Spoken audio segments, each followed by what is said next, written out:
Is it on? Yeah. I can see her now. I'll be back for the meeting. Okay. Open the meeting at 5 o'clock I was wondering why the parking lot was so empty when I came. with the pledge of allegiance.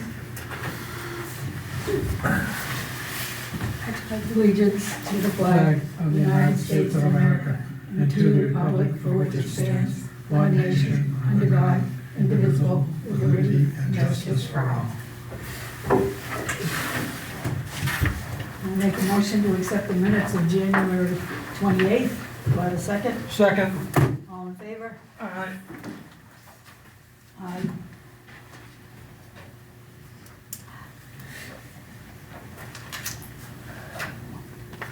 Sometimes I can see that.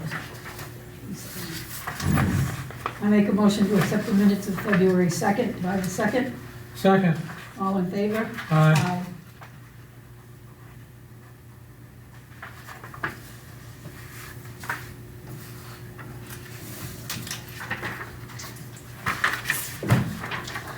Make a motion to authorize the selectmen to sign the manifest and to order the treasurer to sign payroll.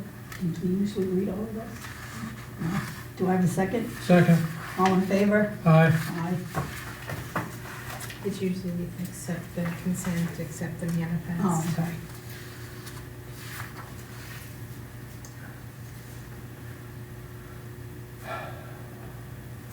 Do I need to say it again?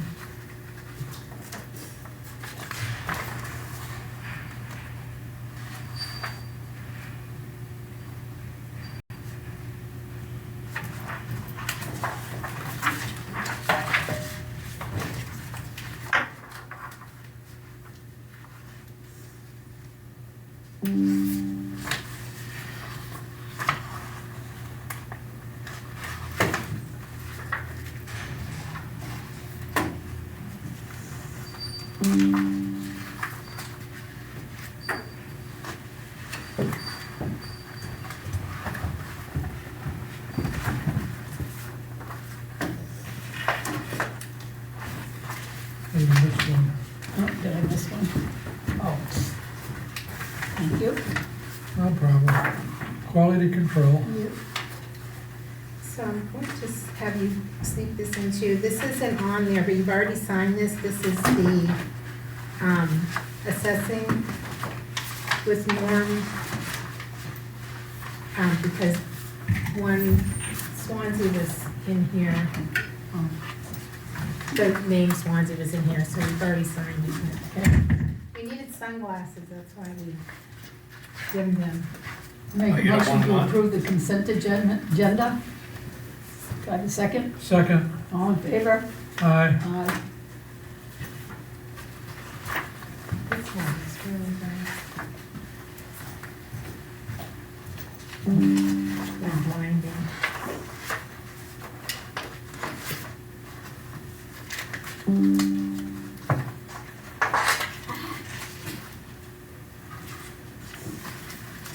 Oh, I like the light. Do you want it brighter? Yes. Gives me a headache.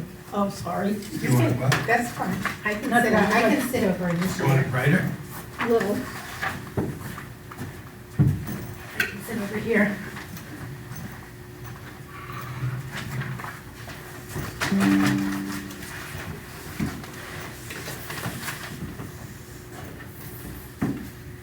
What is that that keeps going on? Mhm.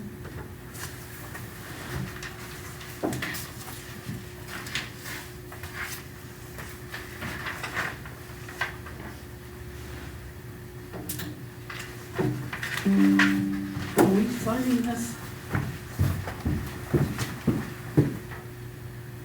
Oh, what is it?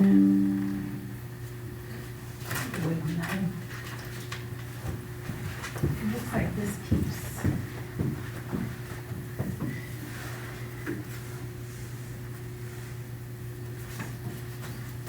Wait, are we signing this one? Oh, wait a minute. Never mind, I found it. I'm getting for a refund.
six on it. Those that would be approved. The ones that have the refunds, I circled the ones that were denied. Oh, okay.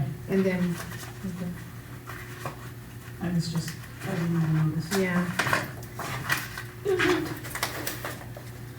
Okay, treasurer. so the treasurer position is up this year, and it reverts to being an appointed position before, instead of an elected position.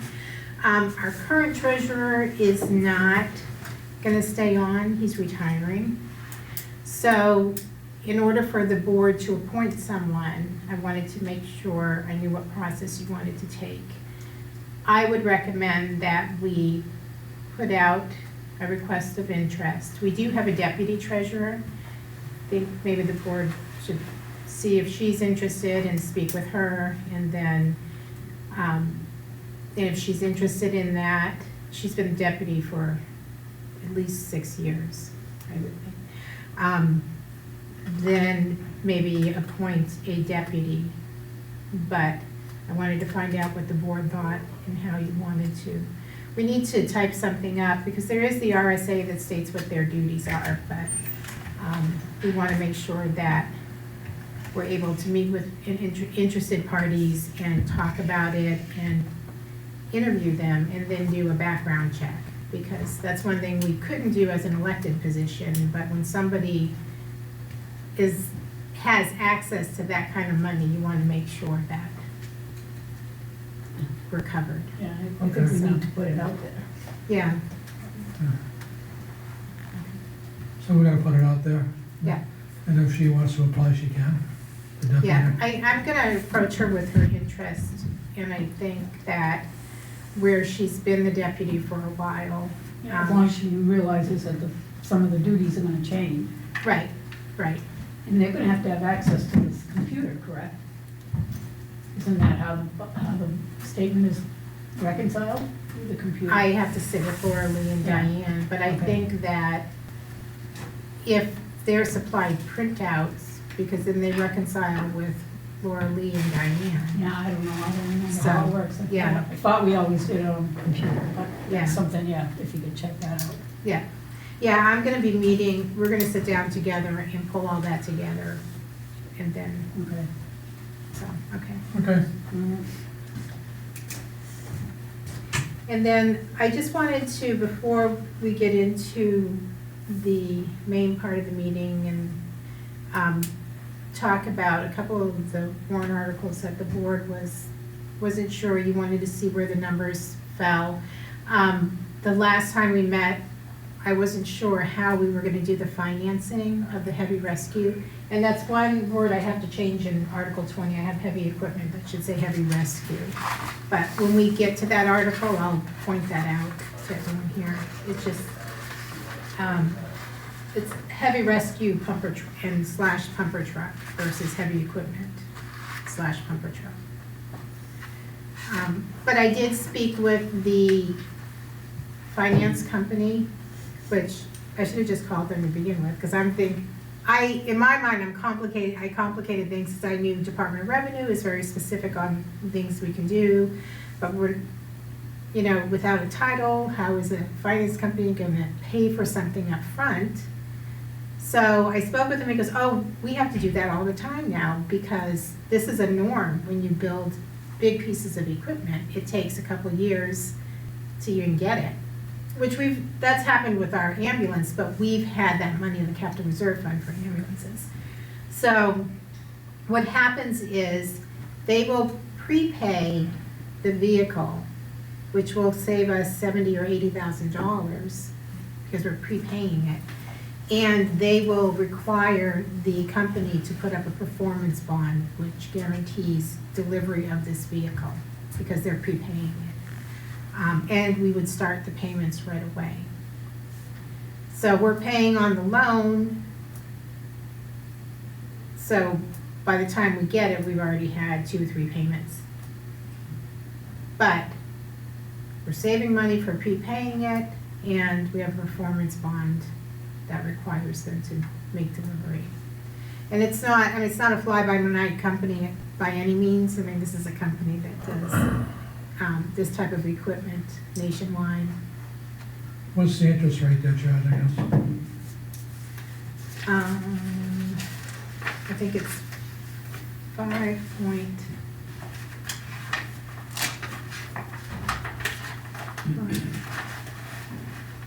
5.29. I'm assuming that's fixed for 10 years? Yes. Yeah. And that's the same interest rate that we have for the sidewalk plow. So those were the two. I wasn't sure if you wanted to just leave them in and see where things land, if you wanted to talk about taking them out.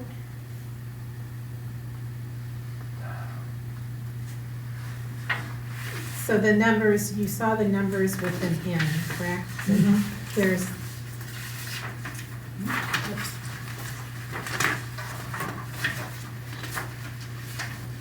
So about 1% of that change in the budgets, I mean, that doesn't give you the estimated tax rate yet. I need to figure that with the revenue. I have to estimate the revenues in there. That's with both of them in.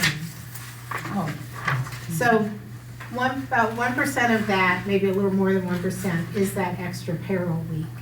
Yep. So if it wasn't that, if it wasn't for that extra payroll, It'd be about 4.75.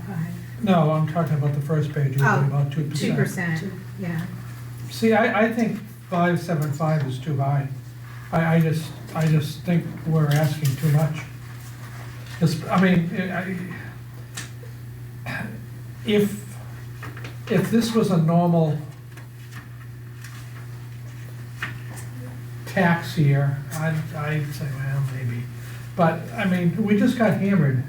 The bulk of the people got hammered on their tax rates.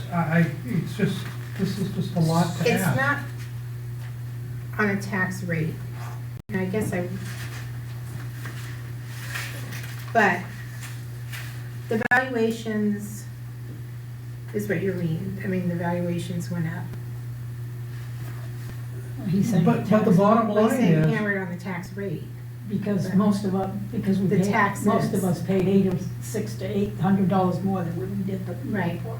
Right. A lot of people have, that's I what mean- he's saying. Okay, my only thing is, I'm torn, because if you put it out there and they vote it down, then that's their decision. But you're saying that we should be making that decision first. don't you, well, when I was on the school board, we had this argument a couple of times, and I've always felt that it's our job to make that decision Okay. before That's what putting I'm it out asking. to the public. That's what But we're here you for. don't have warrant articles that people can vote, well, you do, Yes, we we have do. voted. Yeah. Yes, we do. Yes, and we I- did, Yeah, rather. yeah. I So- can understand the bottom line discussion, and because we've worked really hard at keeping that level on the Yeah. town side. But I also would like the board to consider having a discussion on the merits of each piece of equipment. You know, is it needed? Do you feel it's needed? Do you feel it's necessary? And is delaying it 1 or 2 years gonna change that? And what is that gonna do in 1 or 2 years? But that's a different question. I have no doubt that we need the equipment, okay? It's a question of when to get it, Right, okay? And we're not operating in a vacuum. I mean, there are things happening in the town, like the tax thing, and we have to take that into account. I mean, based on the numbers that I have, let me, hold on for 1 second, let me. Do I have that here?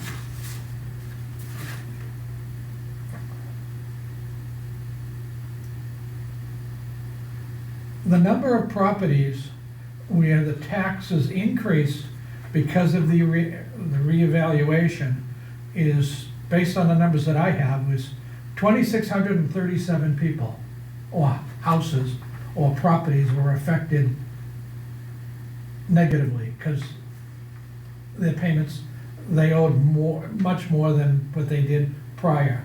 And 1,191 went down.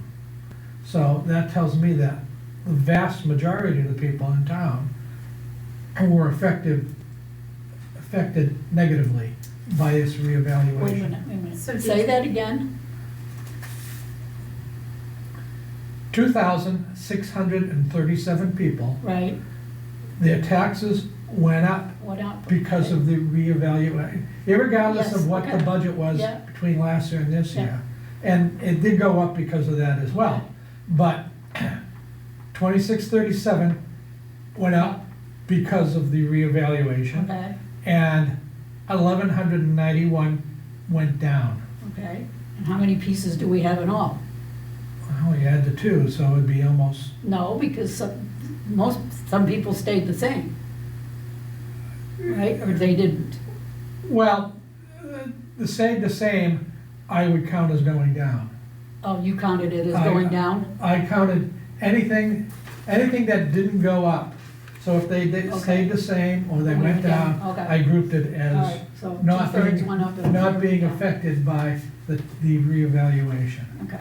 So did you said regardless of the budget, so did you figure what the tax rate would have been on the old valuations? Yes, I And did, what as a matter that of their fact. taxes would be? Yes, I did. I didn't do it on all the houses because it was a fairly complicated evaluation, but I did do it on one house, and the house was valued at, the new valuation was $275,000. The old valuation was 148, okay? And the taxes went up just from spending, $397. So what tax rate did you use for the old? Whatever the old was, that's what I used, Okay, so, okay? Because I We had, should- I had a spreadsheet from you that had all the old information, then I had a spreadsheet that I had all the new information. so with the 2025 budget, so you were using, no, because I would have estimated a higher valuation. So it would have to be the 2025 budget based on the old valuation to get the new tax rate. So if you use the 2024 tax rate and compared it to the 2025, That's exactly what I did. so that would not be accurate. Because you'd have to figure what the new 2020, What you'd have to do is take your 2025 valuation Yep, times times I did that. the old, times the, I did that. no, so you have to, you'd have to, I have a spreadsheet that I could just plug the numbers in, but I don't have it with me. So you would take our 2025 budget, Correct, less the war credits and this Yeah. and that, using the old valuation, correct, the new tax rate. and that would give you the tax rate if we hadn't had the reval. correct. But it wouldn't, so you did that? Yeah, Oh, okay, you said you used the Yeah. old tax rate. I used the 24 tax rate. No. No, so you No. need to take that, The 25 was the one that we just got. right, but in order to check to see what it would have gone up if we didn't have the reval, Right, you would have to refigure what the 2025 tax rate would be without the reval. I did. But you said you used the 2024 tax rate. 24, that was before. No, But that's, it's based on but that's 24 based on budget, not the the 25. 24 But I budget. took the 25 budget and I applied that to the 24 tax rate. Okay, To see what our taxes would have been, oh, okay. okay? And So it wasn't those adjusted. taxes would have gone up almost $400. Okay. Now, as it turns out, for this particular house, the taxes went up $857, okay? Which means that $460, that increase was due to the Yes, reevaluation. yeah, okay. When you said you were using the 24 tax rate, we're like, Yeah. Anyway, so, but, anyway, I just think that it's gonna be a hard sell. And, Another thing you could do is see who's here tonight and see, have the discussions on Yeah, I those. mean, have it and discussed, you and then still we can make always the take it out decision. after. yeah, I Yeah. don't have any problem, we, right now we have the sidewalk plow and the fire department for the equipment, Right. and both. I think, I'd like to see what people, I agree with you now, I'd like to see what they have to say about it after tonight. Hear the And then, input. hear the input from tonight, and then we can talk about it after the meeting, or we can talk about it next week when Jim's here. yeah, that's fine, we don't have to make the final decision tonight. No. We can just say, this is what we're presenting. Presenting, what do you, Okay, yeah. we've had discussions about this, and we're waiting to see what, Right, Yeah. how the we can public feels. Yeah, we can Yeah. present it and see what happens. that works too, and then that helps. See, if there's 3 people here, then that's a little difficult. Then that's not But I'm gonna tell us very anticipating much. that we'll have a Yeah, little bit oh, more yeah. interest, so. Yeah. um, Are you in agreement to take the $10,000 out for Conservation Commission? Yeah, I don't Yeah, have any me too. problem with I that. don't have any that's problem with that one. what They said they have so much money in there. 279, That's a lot I of think it money. was Yeah, 272 or something Yeah. like that. Yeah, And Rashay had asked for $3,500 for sheet. I'd like to make it 4. If he's calculating that the number of hours he uses to do their work comes out to $4,000, why are we paying him 35? but he's the one who's leaving. Well, he's not gonna He's gonna leave, he'll stay. stay, He'll stay if we increase the. yes. so he does the trustee of trust fund stuff. Trustees of trust not funds our is what he, Okay, okay. that's what he Yeah. does. Okay, yeah, I'd we like to gotta make pay it him, 4. we gotta pay him a fair wage. Yeah. If he So says that's it's in the budget already. Right. the 4,000, I added She 3,500 added more, and 3,500. we were already paying And he him was already 2. paying Okay. 2, so we're just gonna Yeah. increase it by 2. She's got enough in the budget. so you're gonna Yeah. increase it by $500. We'll No, pay Yes, him yeah. 4,000, Right. which is already in the budget. Right. Yeah, So, okay. yeah. all right, That's fine. just so you know that. That's Yes, what we've yeah. decided. There were, so I told you about the 15,000 I added in for Woods Woolen Mill. Mm-hmm, That is already in these numbers. okay, Not sure, it looks like we're gonna be short on that, so I made sure that was in there. okay. The warrant article for the sidewalk project. It has been a little frustrating trying to nail down exactly what it is we need to make sure we've got put aside. Mm-hmm, Because there's like $107,000 in unknowns that would be 100% on the town. So it may be that we don't spend that money, but if we don't have it and we need it, and that has to do with the existing water and sewer lines. How deep are they? We're assuming they're this deep, but if they're deeper, and that's not something that's covered by the state under this LPA Okay. funding. So I'm hoping we have more than we need in there. That is taken into consideration that we are going to use what's in the sidewalk capital reserve fund.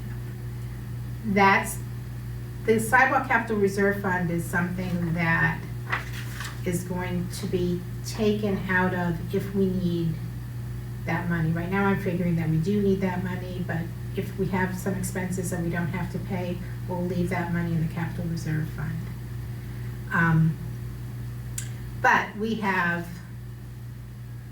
we just got the number for the construction engineer. mm-hmm, And the engineer we've had that has done the design and everything, they stay on for a little while, so that's a little cost as well. But all this coming in is like, okay, I need this piece, I need that piece. look at all the money that we've taken in, and I think we're good. So we have the money, we have that $225,000. Yeah, that's in that Invest New Hampshire Investment, account. okay, that's Okay. good. That's The what we same got with from Hillsborough And the Heights. same with the Whittemore project, we have that Yeah. 400. Yeah, yeah, it's not a tax impact, but, So,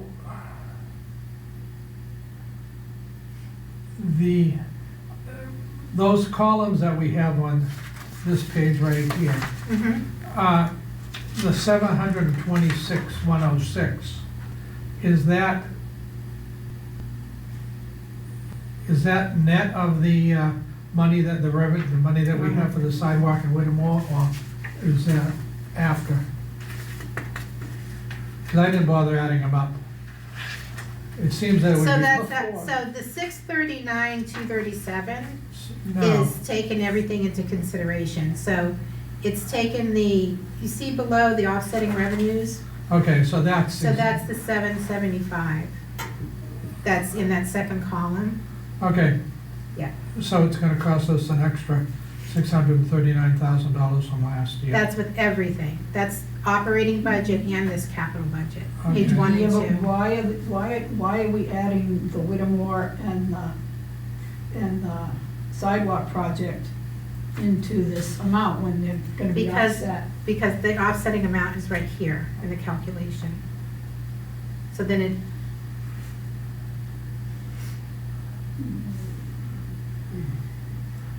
do you see that 775 under offsetting revenues? Yes, Right, so it's, Right here. so this is added in here, and then we Yeah. take it away. oh, you took it and then- out yeah, here, okay. Yeah, Okay. yeah. 775, okay. Yeah, but it's Okay. not 775, it's only 675. No, it's 400, 225, and 150, which is offsetting the capital reserve. Oh, you're taking it, oh, that's right, because there was Yeah. another article, you were taking 150 out of capital Yeah. reserve, okay. All right.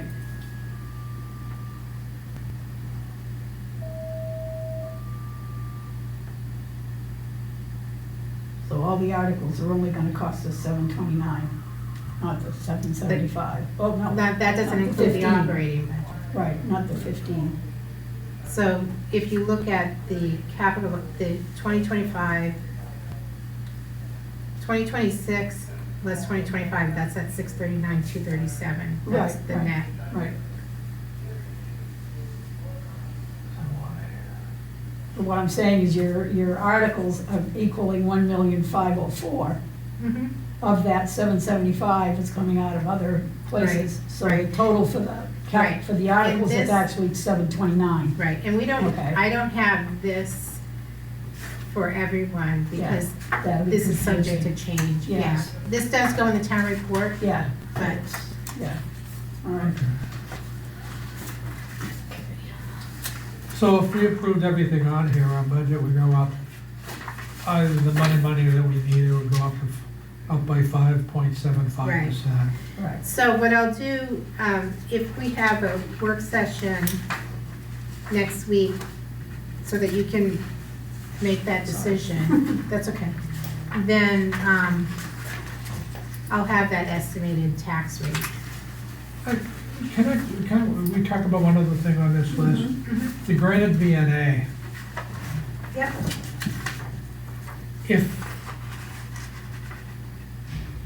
If a citizen wants to have a warrant article, they need 25 signatures. We did not require the granted VNA to get any signatures. So anyone can come to the board and request a warrant article be put on. It's up to the board whether, I mean, usually when health services initially, we do a separate warrant article if the board agrees to that. We've done that for St. Joseph, which is Meals on Wheels, we've done that for Grapevine. And then they end up getting put in the budget after. Okay, so this is, we're not setting a precedent by doing this. No, No. no. We've done this in the past. Yes. Right, but technically, a citizen or a group can come before the board and request to have something on the warrant. Without the 25 signatures. Right, If the board does not agree with it, then their option is to have a petition warrant article. Okay. Okay. Is it snowing? Yes. It is? Yeah. Yeah, Was it supposed to say? yeah. Okay, I thought about that after our meeting, that we just agreed. Someone to else put- asked me that too. What? Someone else asked me Because that Meals too. on Wheels and Grapevine. Grapevine are in the budget now, right? Yeah. See, they're in the budget after years of Warrant article. asking, Yeah. yeah. Well, Well, usually, one I time. think one time.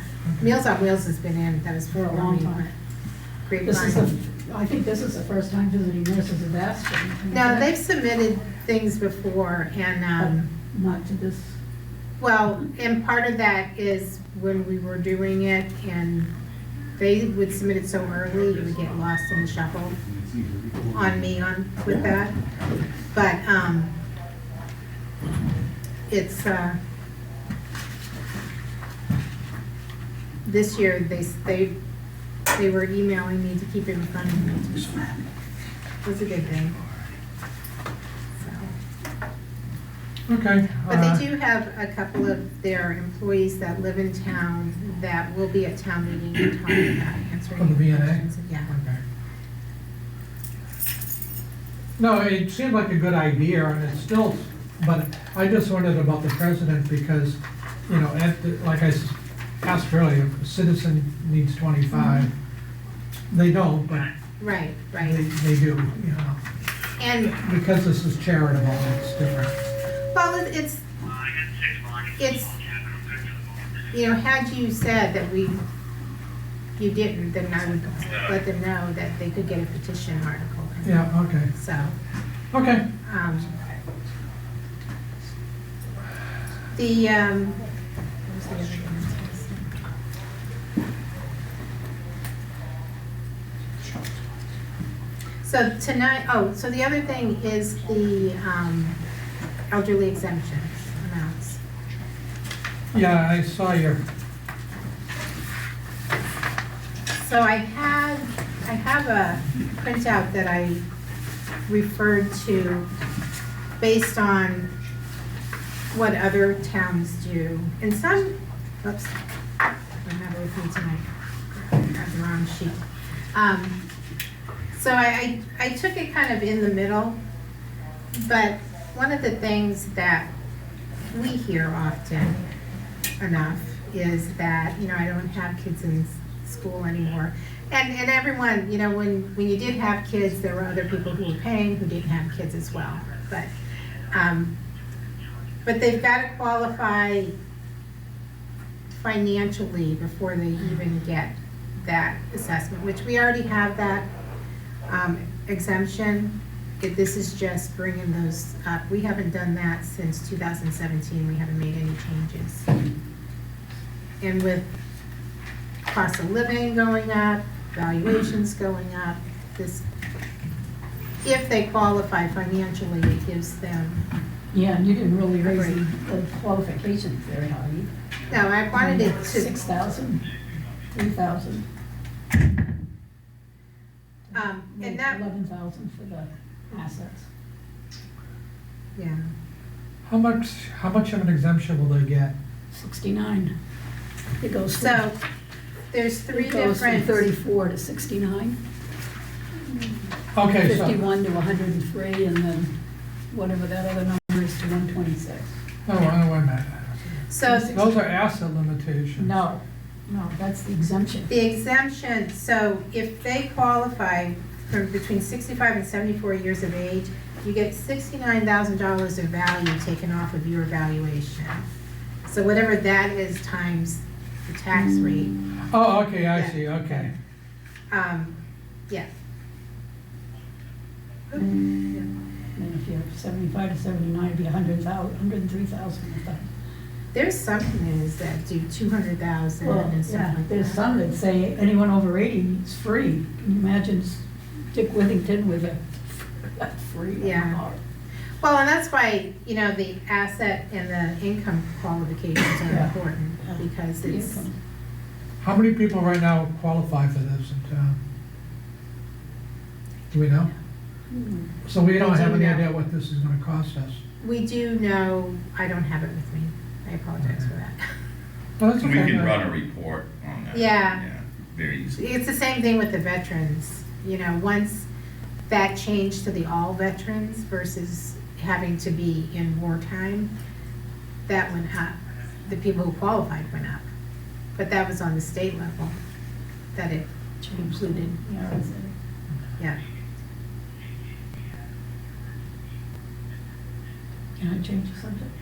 How are we doing with the water and sewer office? So, the guy from Do Surf. you know about that? No, what about? We had They had a Frozen pipe pipe. burst at the water and sewer office. Really? Yeah, yeah, Down, just down at the corner? yeah, Church? yeah. And it was a heating pipe, so it was all hot water. Oh. So I Penny's moved all didn't her know about stuff. that. Yeah, this happened. That's our building, Yeah, so we're responsible for that? well, Well, hopefully insurance will cover some of it. right, so it's an insurance claim, and I think that that's really up to the board as to who pays the difference. If they're, I mean, it may just be $1,000 if Yeah. it's covered by insurance. So the insurance company went in last week to take a Okay. look. Jerry, the guy from Surf Pro, Jeremy couldn't get in touch with them, so he contacted the supervisor, and they assigned someone else, so Jeremy's Okay. meeting with them tomorrow. Okay, because I went and saw Penny yesterday. Yeah. And she called me because she's got bills to send out. She asked me to come talk to her, and I noticed her truck was there, but I had noticed it wasn't there a lot. Yeah, she's been. So I working. thought maybe it was her husband, because I know he just had surgery. So, and then I saw that her path wasn't, I was gonna go up the ramp, but it wasn't plowed, shoveled. So I knocked on the door, and she let me in, and I went, oh my God, her whole office is moved to the other side of the building, Okay. Mm. so. Is that because of the cold? It was, I didn't realize it was, Jeremy called me the day I was on my deathbed. Hello. But I didn't realize it was a heating pipe. I don't understand how a heating pipe freezes. So it couldn't have been a freeze, it had to have been a burst. Well, it did, it burst, but, But not because it's frozen, not because it well, has hot water through she it. said that, she thinks the door at the top of the fire escape, that metal fire escape on the side, had been left open a little bit. Who uses that? No one should be using that. In the winter? She shovels it. I don't know. I have no Really? idea. Somehow the pipe got cold, because it was all on that side of the building. Because when she came to go to work, she could see the ice around the door. So it was all near that door, now down her downstairs door. Right. I will, I don't know. That was speculation as to what happened. but for a pipe that has hot water running through it I know. to freeze, I don't I understand. don't know how it burst. I have no idea. Maybe it was weak and it burst. I don't know. Yeah. So She they said it turn was down hot the heat water. at night? They turn the heat down, then it's possible that it got so cold, especially if the door was left ajar and a draft, if it was windy. You would think that if the door, if it was from the cold air coming in, the heat would kick on more, I don't know. even if it is turned down. Yeah, I don't know. Well, it depends where the thermostat is. The Yeah, thermostat's true. all Downstairs. downstairs and the pipe is up, you know. Yeah, it's that's true. Possible, I mean, Yeah. I'll get to the bottom of that. Thank you. And before Nick comes on, town report, Pepper? Okay. Okay, that's looking down, because that's the wrong. Right, yep. Oh, that's neat. I like that. Hello, Mr. Taylor. How we doing? I'm good. How are you? Our best time of the year, right? oh, that's nice. You want to live there. That is nice. Yeah, I like the sky, it's very, very, Yeah, I like that. That's, Rendition. she didn't find when it was, what circa that was, but What? circa, what year. Oh, a year. You have to explain what circle means.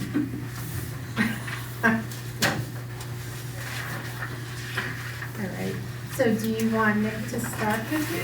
That's it. Sure. So, come on up. Rich, this is Nick. Hey, Nick. So Nick is here to talk about the process and what they were going through, and to find out what the board is looking for, you know, as far as exact information or what you want to do. So I'll let you start, Nick, because Nick's been working in Hillsborough for what, 14 years? now? Yeah, Yeah. well, I started in 12. 2014, back when Iris was Okay. still behind the desk in there. And I've been to every inch. I've been through, I think we did a revow in 15, 20, so I've done 3 revows in town. Dave obviously was the one in charge of it. But I've done all the meetings and met, you know, with the people for at least the last 2. And obviously since COVID, I've done 8 revals in 8 different towns since COVID, and every town's the same.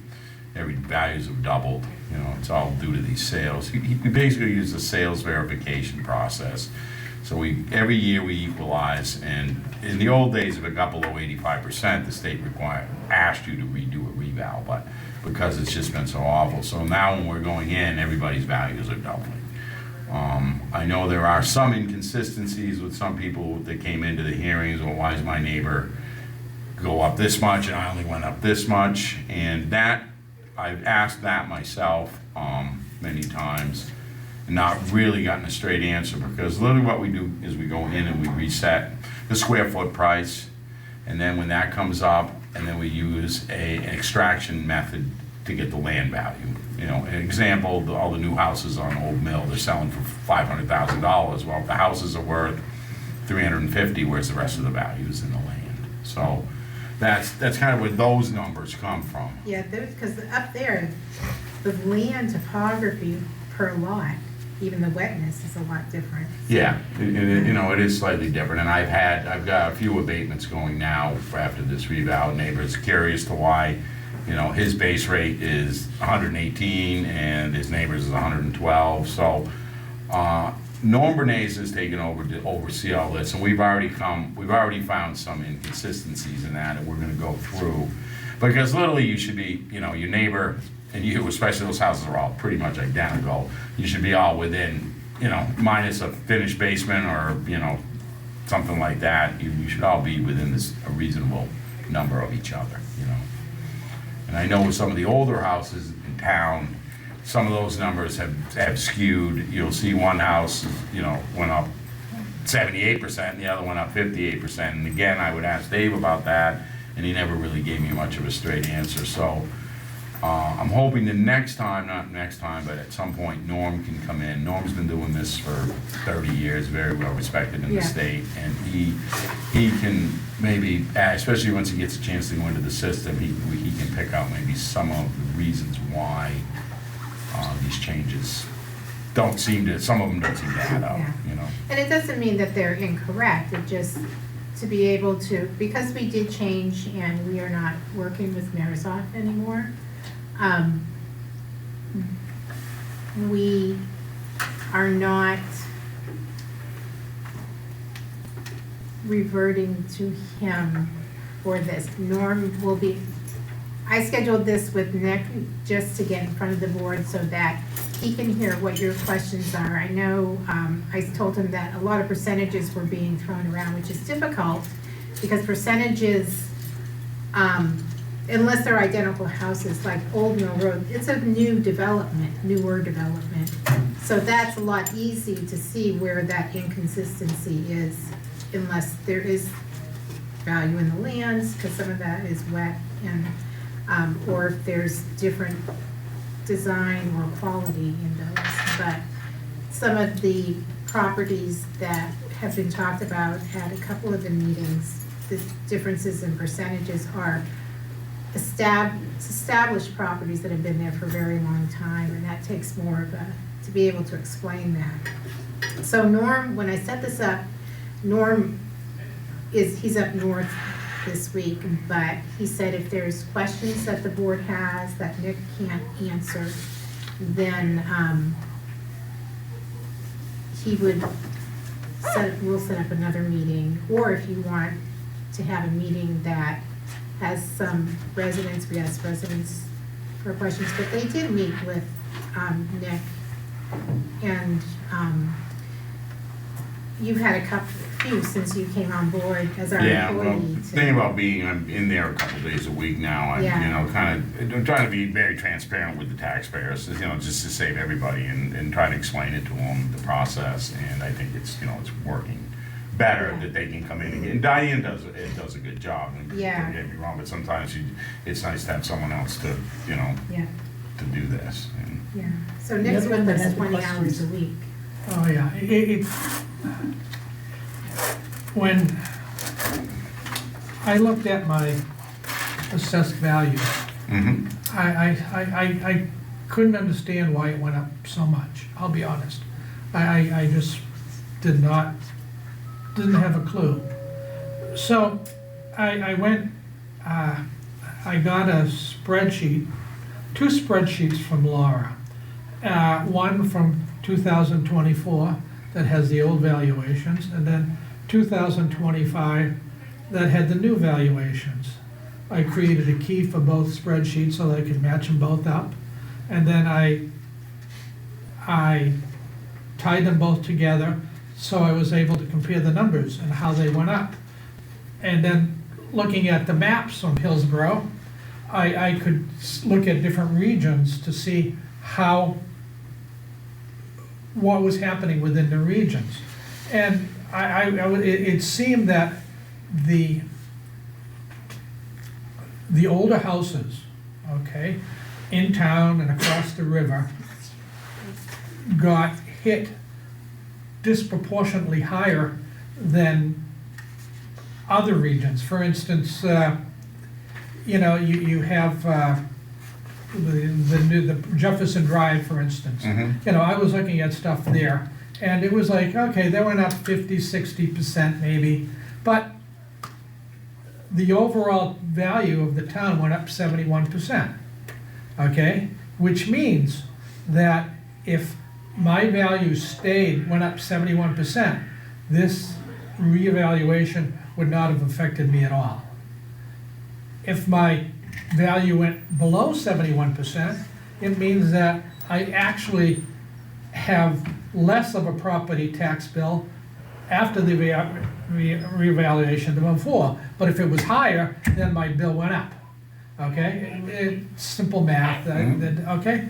And so then I started, again, the old districts of Hillsborough were 80-90% increases, okay? And again, I looked at Jefferson Drive, I looked at Union Street across, I looked at Bible Hill, I looked at Emerald Lake, I looked at the Loon Pond area, and consistently the older houses were getting clobbered. I mean, they were just going up a lot, and then I looked at my neighbors, and I could see that, okay, like, there's a house next door to me that's almost, actually bigger than me.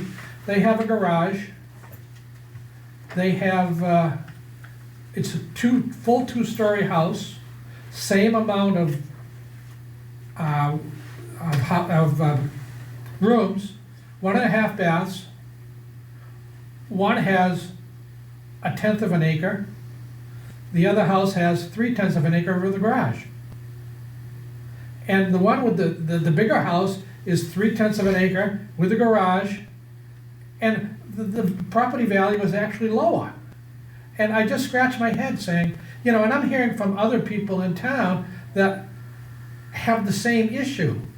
And I what do you say to them? How do you say, well, I just don't know. I can tell you about the statistics of what happened in the town on a very large scale, but I can't tell you about individual houses because we don't have, that's why I just don't understand. Like, for instance, if you look at Church Street, Myrtle Street, or Jefferson Drive, you just say, okay, all these houses should go up, seeing that there's been no additions to the house, because you don't visit every house.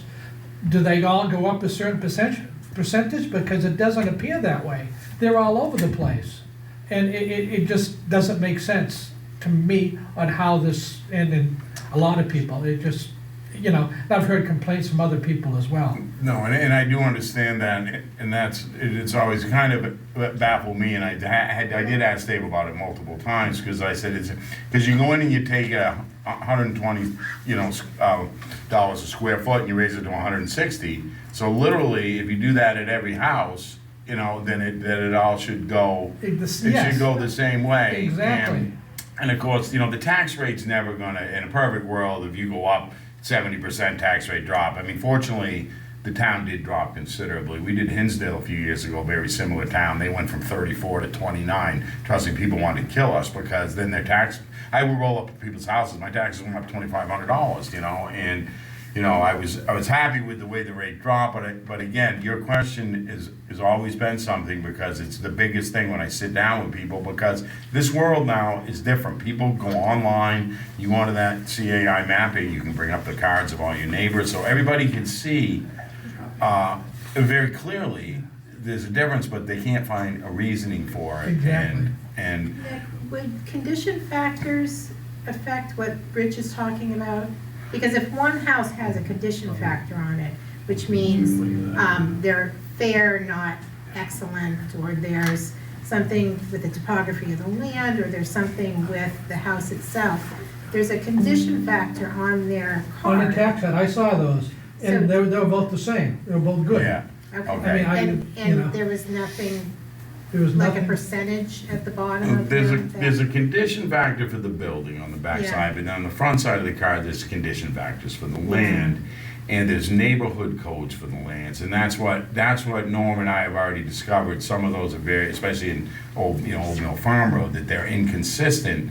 So that's another thing that I need to look into and try to figure out why. I just even had a woman on Hummingbird Lane, her neighbor, bigger house, they're both camps, they both live out, out of town, and then I figured out that was all about how it was being assessed by the square foot value, but it took me a while. I had to look, because I kept changing everything. I said, why is this, and so and obviously, mass appraisal is different. You're right, we don't go to every house. He goes in and he recalibrates the software.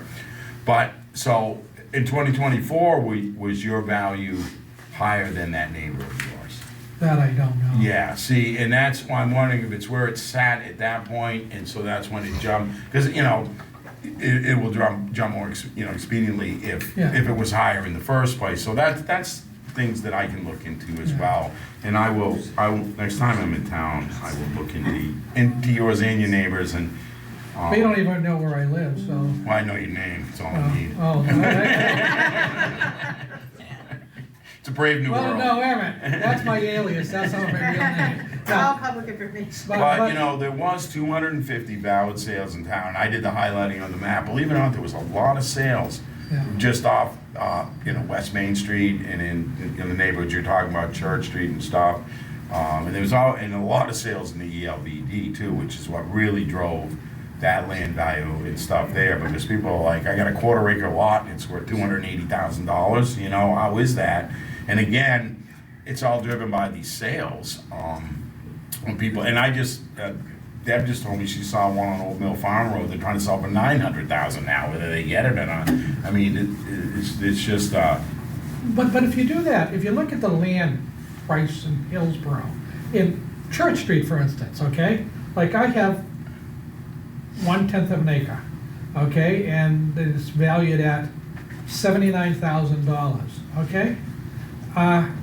Which means that if I had a full acre, it would be worth almost $1 million. Yeah, see, Those are Manhattan price, those no, aren't. that's not, an improved lot's an improved lot, whether it's Right. 1/10 of an acre or 3/4 of an acre.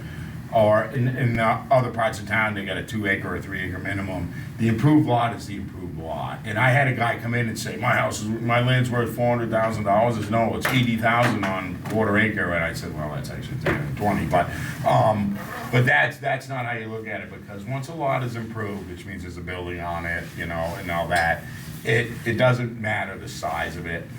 Okay, so you can't do it that Well, it's, how can you, if you have a 1/10 of an acre house, a 1/10 of an acre property versus a 3/10 of an acre property, they're both improved. The difference is only $1,500? if you're neighbors, they should be the same, you know, really, because the lot is the lot, okay? Right. And that's what I'm saying. It doesn't matter the size of it, and I know But how can that be? That a 3/10 of an acre lot and a 1/10 of an acre lot, and I've looked at other houses on Church Street and Myrtle Street, and, you know, because like I said, I have the whole thing in front of me, so I can look, and it's like, it just, to me, it doesn't make sense that a 3/10 of an acre lot versus a 1/10 of an acre lot, the price is only $1,500. That, to me, maybe I'm, but to me, it just doesn't make sense. Right. But the other thing that I found, and that I don't understand, is that the higher property valued parcels of land in town did not go up proportionally than the smaller residents. I'll give you examples. Eversource, they're probably the biggest owner of land in Hillsborough, other than the town.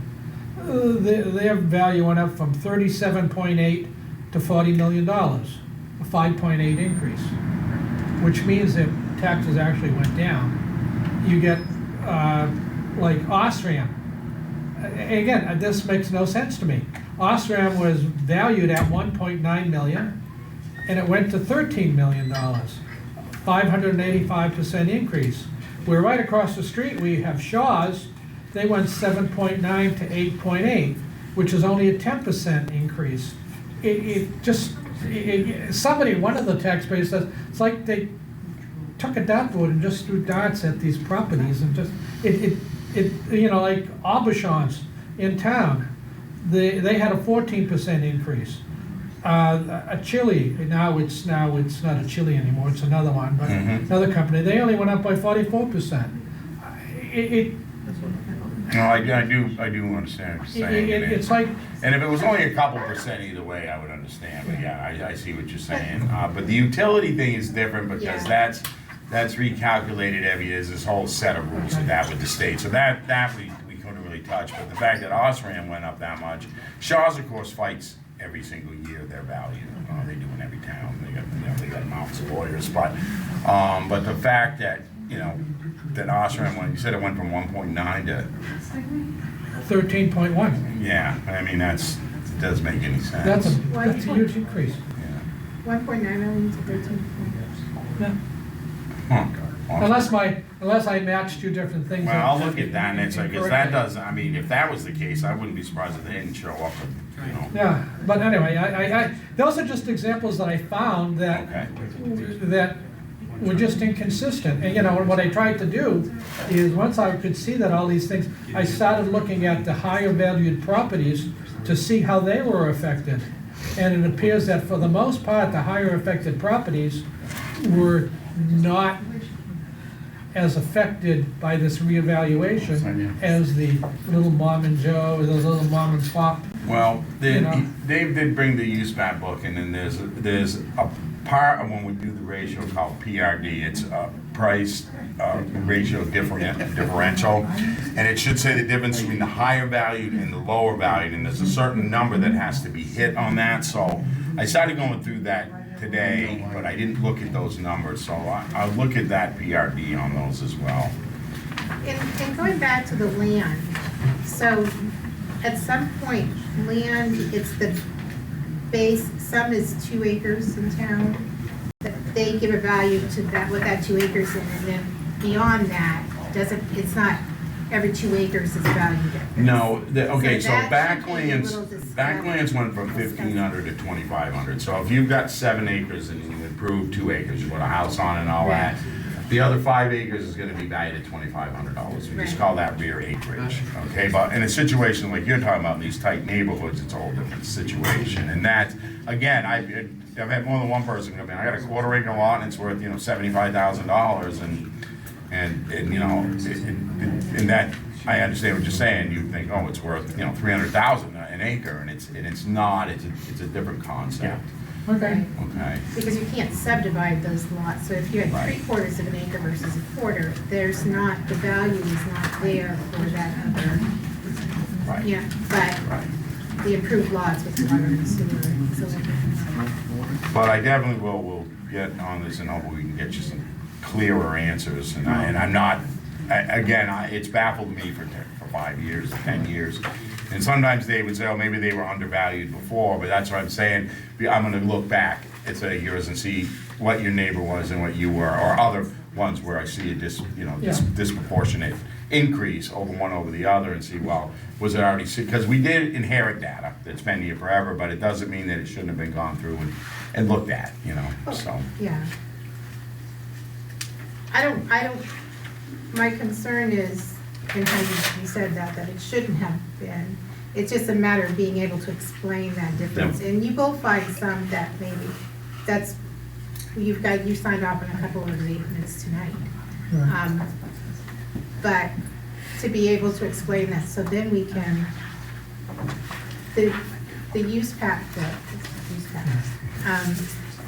has those differences in there and how those are Right, calculated. and that's in the welfare office, I got locked out, I was the last one there, so I had to leave got where I locked was, out? I brought it and I was reading it, so if you're looking for it, but, yeah, but I started going through that, it's a lot of blah, blah, blah, and so I was trying to get to the nuts and bolts of it. Yeah. To figure out, because, again, I'm a taxpayer in New Hampshire myself, and I had to rebalance my town a couple of years ago, and the same thing, my land went from 40 to 80, and, you couldn't do anything on it, so. Yeah, and I'm not trying to get my taxes decreased. No. And I'm not trying to get my neighbor's taxes increased. Sure. I just want to understand, because when people ask me why, I can't tell them. Right, and that's why I know you get the questions being the selectmen and stuff, so that's why I'd like to give you an answer that you can at least give them something, whether they like it or not, Yeah. at least an answer that makes sense. Yep.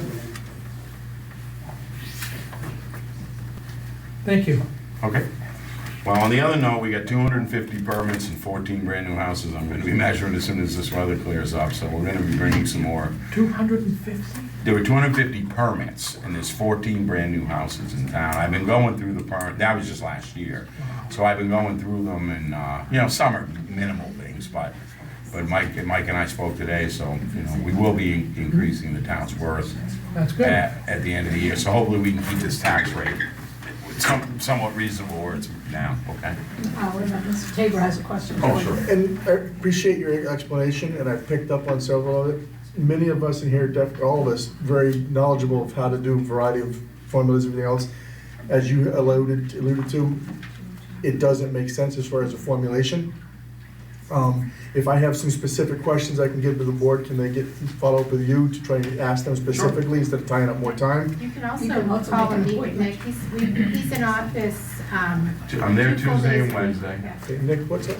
TAFE, T-A-A-F-F-E. And my phone number is 603-903-7322. And I always have that phone with me, so you can call me. Right.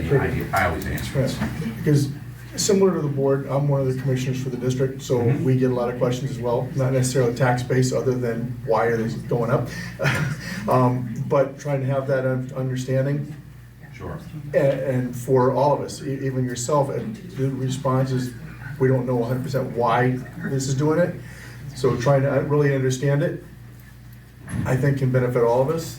So I'll try and generate the specific questions and see if it drills in a little bit more. Yeah. Okay, thank You can you. always make an appointment with them, too, to go over your neighbors and Yeah, no, understand it a little bit better with the cards right in front of you. Thank you, Nick. Thank Okay. you. See you. Sorry, I took her to see you. Nobody was in.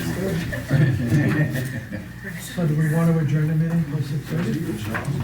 You wanna take a break? Yeah. The same coat. We're gonna take a break till 6:30. All right. Oh, damn.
Hold on.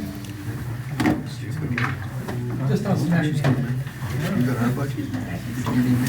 All right, a couple of things before we start. One, we can't have any side conversations. Excuse me, we can't have any side conversations because the camera picks up voices and the mic does, the recorder. When you stand to say anything, please state your name every time you stand up to say anything. That it. And speak clearly so that the tape can pick you up. We're gonna start with Article 12. Oh, I'm sorry. I'm gonna open the public hearing at 6:30. We're gonna start with Article 12 because that's the first article with money in it. The budget. So the town raise and appropriates a sum of $11,025,344 as a 2026 operating budget. This amount does not include amounts from any other warrant article. I'm assuming you all have the proposed budget highlights. 2026 has 53 pay weeks, where usually there's only 52, because New Year's on 2027 falls on a Friday, and you can't pay people on a holiday. So that makes it 53 pay periods. Non-union COLA is 3%, applied to each department if applicable, as well as step increases for eligible employees. COLA for employees, union is 3%, police and dispatch is 2.75. Some employees are also eligible for step increases in addition to these percentages. And health insurance premiums carry an average increase of 11% effective July 1st.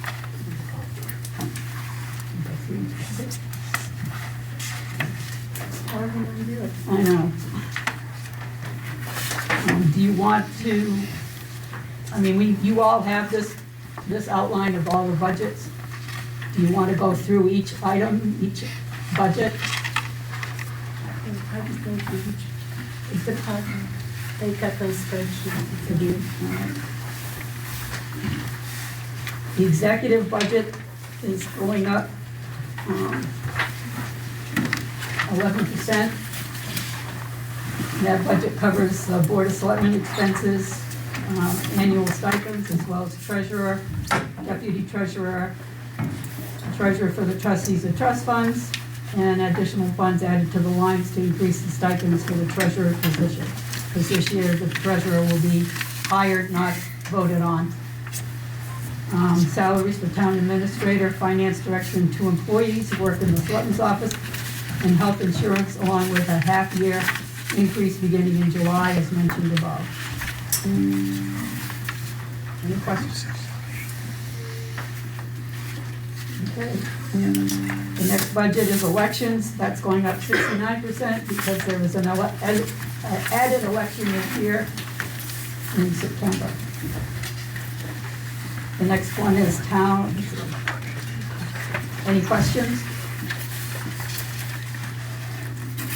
Auditors, that's going up 2%.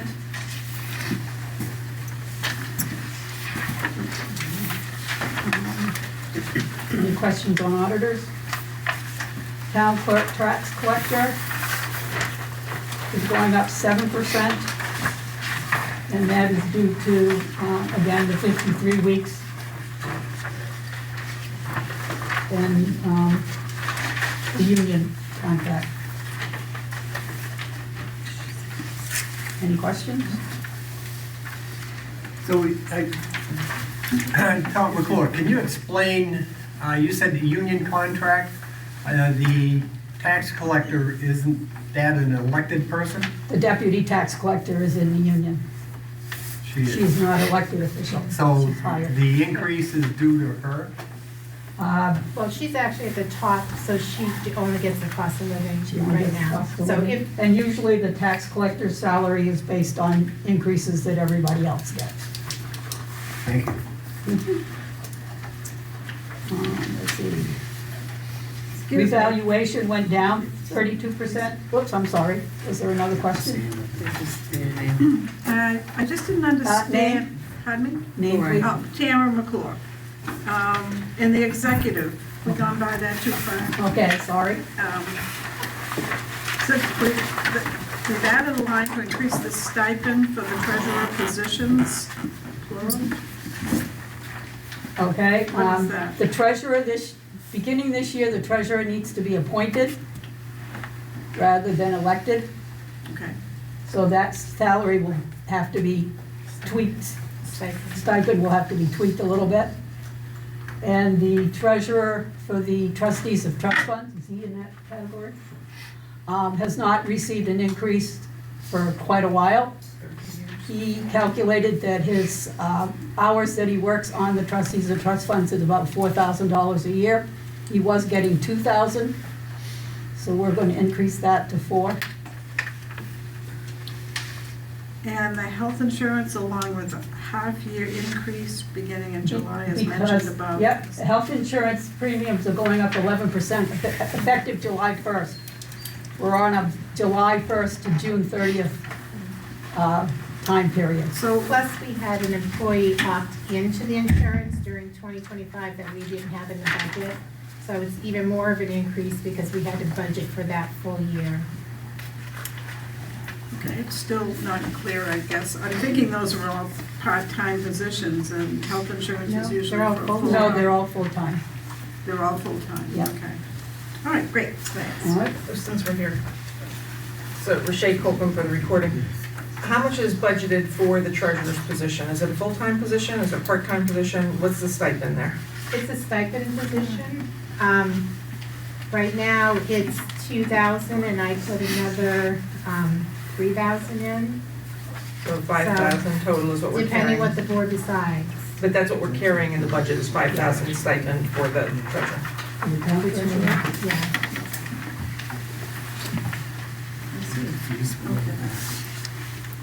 Okay, we're down to the revaluation. That went down 32% because we just did the reval, so the money, we won't need as much money in there to go into next year. That means we now have an employee. And we now have an employee that comes in and we have hired the assessor that was working for us has been hired as a contracted service. So, right? Not Dave. No, not Dave, but Nick. Right. Hired as a contracted service, so not a payroll employee, not a W-2, but a 1099. Name? Sorry, Rashay Colcom. 1099 employee, not for He's a contract, part-time, he's a part-time employee, so W-2. 20 hours. And is this payroll, the 37,000 fully for him, or is that including other people as well? Is that- Payroll is the employee.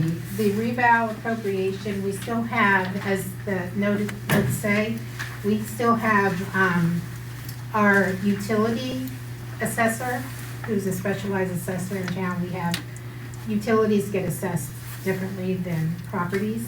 And we have one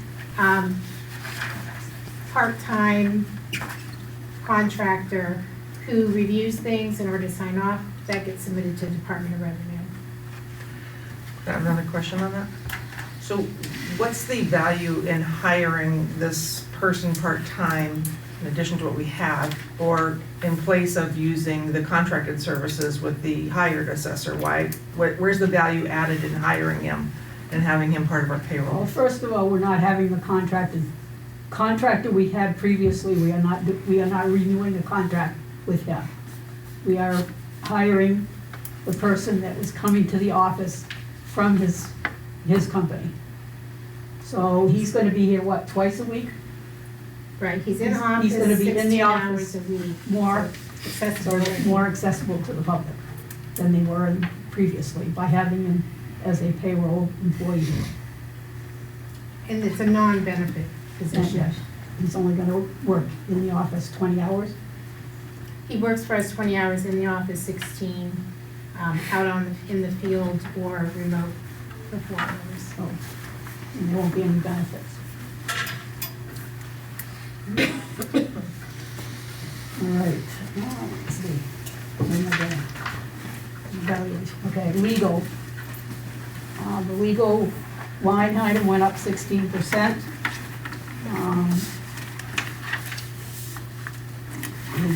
We're gonna be doing union negotiations, so that's gonna increase the legal fee. Plus we have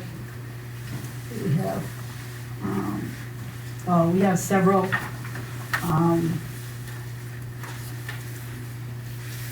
junkyards, code enforcement issues that are going to be coming up, that are gonna be legal issues. And we've also added some money for trustees. Oh, yes, and trustees of trust funds asked to have legal fees added. Any questions on legal? The next one is land use and economic development, that went up 4%. Master plan update, economic development committee meetings monthly. And the application fees for land use for 2025 is $7,927. Yes. Shay Colcom again. Can you explain why we have an increase under the economic development? What are we adding in there, and do we need to continue to keep the same amount of services, outside services in our meetings going forward? You know more about that than I do. Yeah, but we haven't talked about that. That's probably one of the agenda items we should did have. talk about that. What? That was discussed. It's for the economic development plan, correct? Right, it's the economic development plan, the, working on the TIF plan, assistance for future gateway zones, development for the economic development webpage. There's promotion of the commercial industrial tax exemption in the economic revitalization zones. There's quite a bit of work with the implementation of the economic development plan that needs to be done. So that would require the services of, That's Central New Hampshire Planning Commission.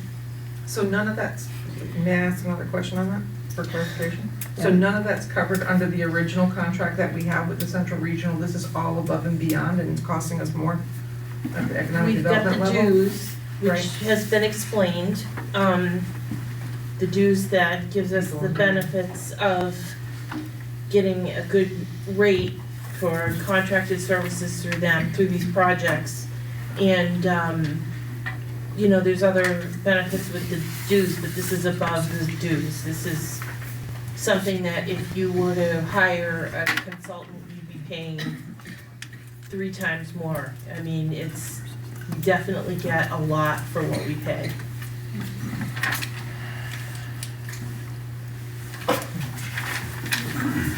Tom McClure, Hillsborough. Can you explain the payroll of almost $100,000? Who does that cover?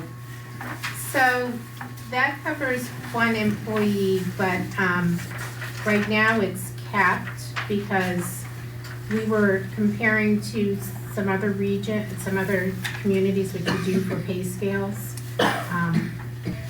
But some of those have additional duties that we don't have. We did raise her rate because she's taken on the whole GIS system and learning that and creating some layers to our maps that we would have to be hiring consultants to do.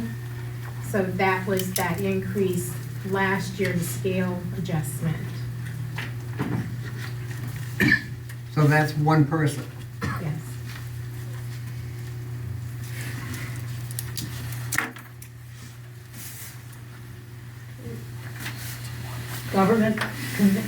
General government buildings. That went up $16,000. Woods Woolen excess money needed for reclamation, Brownsfield grant application consultant. Contract services have been increased due to cleaning for the town office. And we haven't contracted cleaning for the last few years since it's been being done in-house, but with the amount of other jobs that is needed by the building maintenance employee, we are back to having someone clean the office. And the woods woolen restoration, the line item was added to cover the anticipated deficit in the grant funding for the restoration of woods woolen site. The town's received an initial grant, the amount of $258,285. For design, permitting, and restoration, and we have been approved for an additional $150,000. Just waiting for the governor's council to sign off on it towards this project. Even with that, we anticipate some town funds will be needed.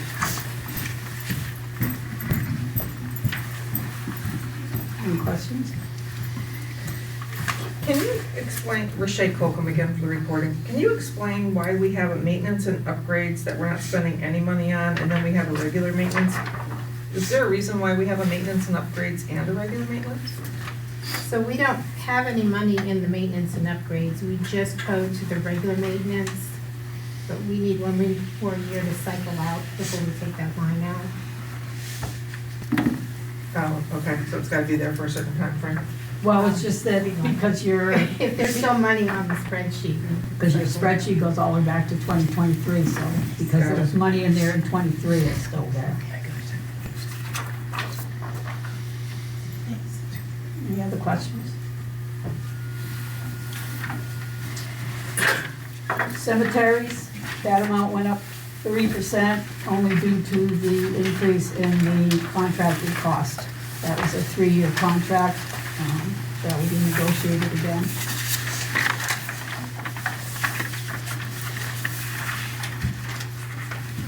Questions? Insurance went up 4%. Due to an increase in the property and liability insurance, the unemployment compensation insurance, and the workers' compensation insurance.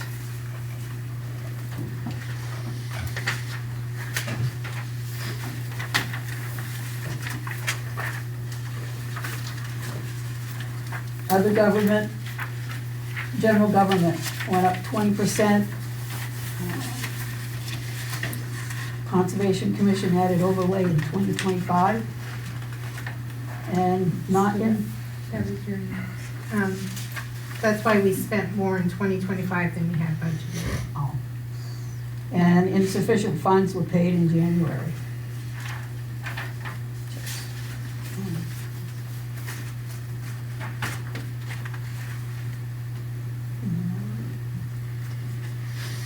Oh, okay. Questions?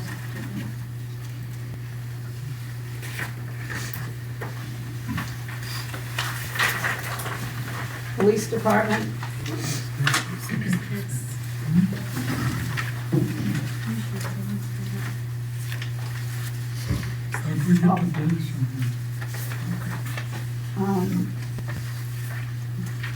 Police Department says here 3%. Police Department is partially offset by revenues from various grants, and that expense hits the budget. That's Hillsborough's Dairy School System, Resource Officer, Prosecuting Services, Juvenile Diversion Program, Dispatch Services, and contract covering for Deering revenues in 2025 for this service totaled $422,328.85. Computer system support, annual support contract has increased. Contracted services for body cams has increased. Equipment purchases increased for the portable and base radios. Special legal, this item covers our prosecutor, and the increase is due to a new contract. Vehicle repair cruisers, the amount is to cover one new cruiser based on our rotation schedule. In 2025, we purchased a new cruiser, plus we had to purchase a second one to replace one that was totaled in an accident. And police station maintenance, the reduction in this line is due to the ending our cleaning contract and hiring a cleaner as an employee. Those wages are included in the payroll line. Any questions? Tom McClure, Hillsborough. You stated that we had to purchase a new cruiser. don't we have insurance on that? Didn't we have insurance on it? The other company. We did, but it's not replacement value. Chris is gonna, I need to ask Chris this. Well, how Yeah. much did we get from insurance on that one? Do you Like remember? $8,500 Yeah, is what insurance. the value was at 80. And that was the cruiser that was totaled out in Emerald Lake when a plow truck backed into the front of it. Yeah. So what was the cruiser worth? That's what Primex told us. It was. Yeah, that's our insurance company. Was it what year was it? Was it an old one or, It was an older one. so was it in fact probably worth $8,500? Well, probably 9,500 because we have $1,000 deductible. Did you want to see Hillsborough, is that a Hillsborough truck that backed into it? No, No, it was a sir, private no. citizen. Then why don't they pay for the new cruiser?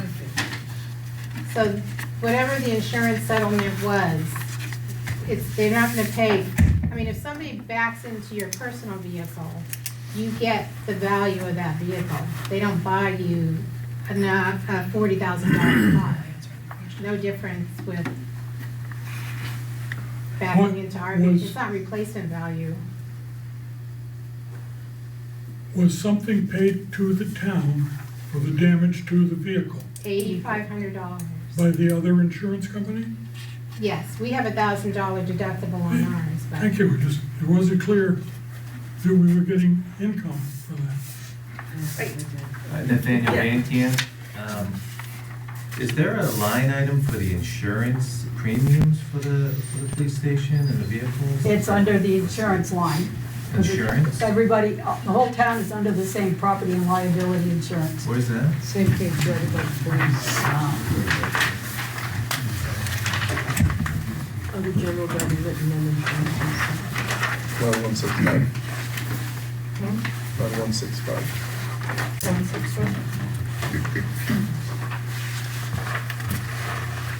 Yeah, 163 through 168.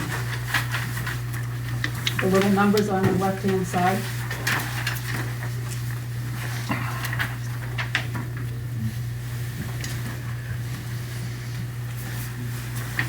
Going back to the insurance payment, if we were hit and we received money from the other insurance company, how come our deductible kicked in? Shouldn't we not have a deductible if we were hit and we were not at fault? Shouldn't we get? Yeah, but, Yes. so when I was explaining that, I was thinking that Primex paid us. So then it would have been, we had $1,000 deductible, which they would have withheld. But Lee made a good point that if they hit us, it isn't their insurance company, it was their insurance company. So, that's why I mentioned the deductible. Tammy McClure, would you go back to payroll, tell me, I just didn't hear On this, what? I'm sorry. You said it was taken out of something and then put into payroll instead. Someone you moved, it was just a moving. Oh, the cleaning? The cleaning came out and that went, and his, So,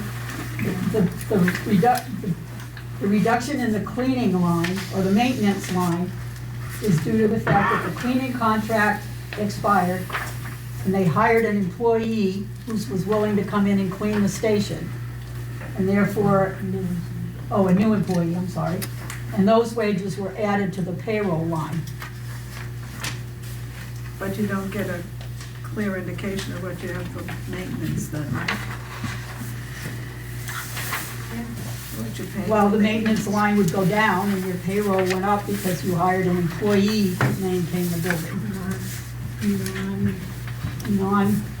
No benefits? Non-benefits.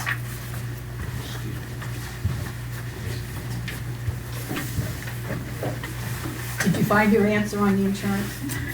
Yeah, I was just thinking about it. Your 2024 annual report says it doesn't report capital assets.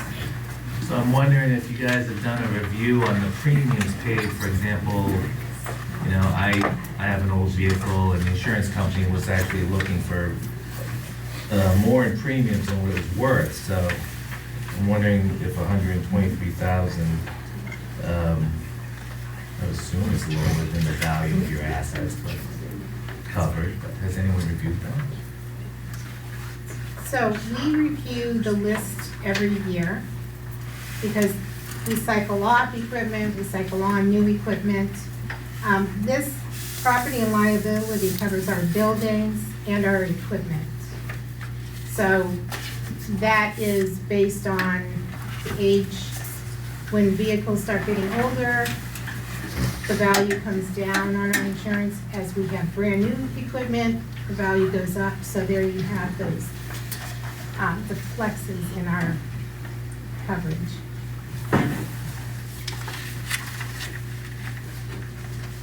Anything? No.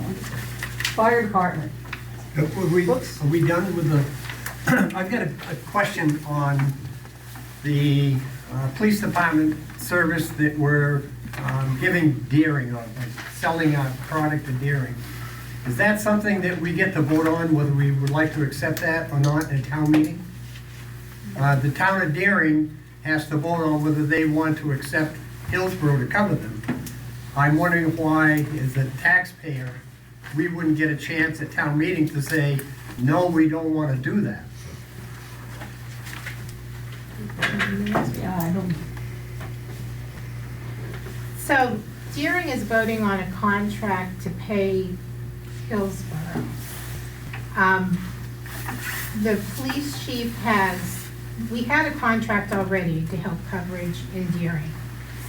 Without a contract, we are being called to do mutual aid, yet they have no one to send to us. They could call state police doesn't have the personnel, so they would be calling us to go over there. May I make a point there? The town of Deering is surrounded by 6 other communities. Why would they have to call Hillsborough? Why couldn't they call Ware, or Henniker, or Antrim, or Bennington? Okay, they don't call anybody. They call state police. Correct. The State police calls Hillsborough. We could not say to the state police, I'm sorry, we do not have somebody available. Call one of these other towns. Why are we stuck in having to support Deering? I don't get that. So one of the issues we run into, we are one of the only 24-hour agencies in this area. Louder. Yeah, you need to Oh, stand sorry. up and speak up. Sorry, so we are one of the 24-hour agencies in the area. Obviously, Henniker's 24 hours as well. Antrim's one of the other ones. However, they don't have, one thing is the manpower, but then the resources that Hillsborough has, as well as the dispatch center. People call, so for the call to go to state police, it then comes back to Hillsborough Dispatch, and that's when we get involved in those cases. We're gonna go, the problem that I have, and I get it, that we work for the town of Hillsborough. But if somebody's getting assaulted right over the town line, how can I tell my officers to stay in Hillsborough and not go over and help them? I understand that. It seems to me that because we are 24-hour coverage and we have a dispatch center, then we have to supply an officer to Deering, when Deering doesn't have to have a police department at all. What happens in Windsor? We go to Windsor. And do we get paid to go to Windsor? There is a contract that we do get some payment for going to Windsor. Just the whole thing doesn't sound quite right. What is the proposed contract to Deering if they vote to have us cover? $275,000 a year. $275,000 the first year, $285,000 the second year, and $295,000 the third year. Which the big thing with going to Deering and stuff like that, we will assist state police when they call us and say, hey, we have a domestic in Deering, can you send somebody over to secure the scene until we show up? What happens is we show up, we secure the scene, we wait for state police, which may be an hour of travel time. And it just happened just prior to December. for the monthly contract that we're involved in with Deering right now is, prior to that, we helped state police with the domestic, and then they're like, hey, we're gonna arrest this person. Then we went back to Hillsborough PD, and I don't wanna say babysit, but we babysat the trooper while they process, because they can't get in and out of our building, they can't get in the booking room, out of the booking room, they get stuck in the booking room. So it ties up our officer anyway. And for that, we weren't getting paid for, because that was considered mutual aid. So, Rashay Colcom. So I met with one of the lieutenants at the State House to talk to him about this issue. And come to find out, this is not a unique issue. This because the state police are shorthanded, this is something that other communities are also facing. And he left me with the understanding, although I have not finished all of the conversations, I haven't spoken with the major yet, but he left me with the understanding that the town of Hillsborough can engage in an MOU with the state police and possibly get compensated for these calls that we're covering on their behalf, because they know that they're shorthanded, they know that they can't respond to the calls, and they acknowledge that we are not alone in our taxpayers funding something that they should be doing. So it would be great if the town can talk with them about maybe getting an MOU for responding to those calls on behalf of the state police. Because it's above and beyond the mutual aid contract. They agreed on that, they acknowledge that as well. Which we don't have an issue yet, right now, because we have the contract with Antrim for paying for the coverage.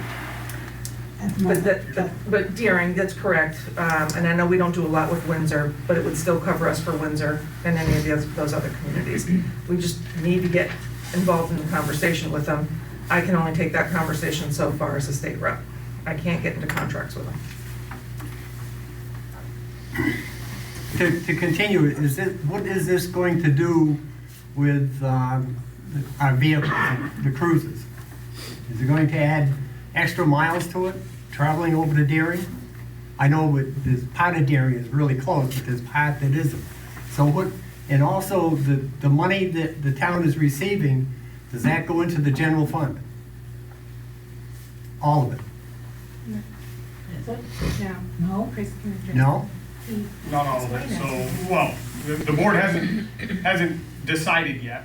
The goal would be to put some of that money, not much of it, but maybe $2,000 a month into that special revolving fund that the PD has. So if, at the end of the year, I know what my gas bill is every year. Like, if you look at my gas line and my cruiser maintenance line, it's the same for the last like 3 or 4 years, because we've maintained our equipment. And we switched to the hybrids, so it is saving money on gas.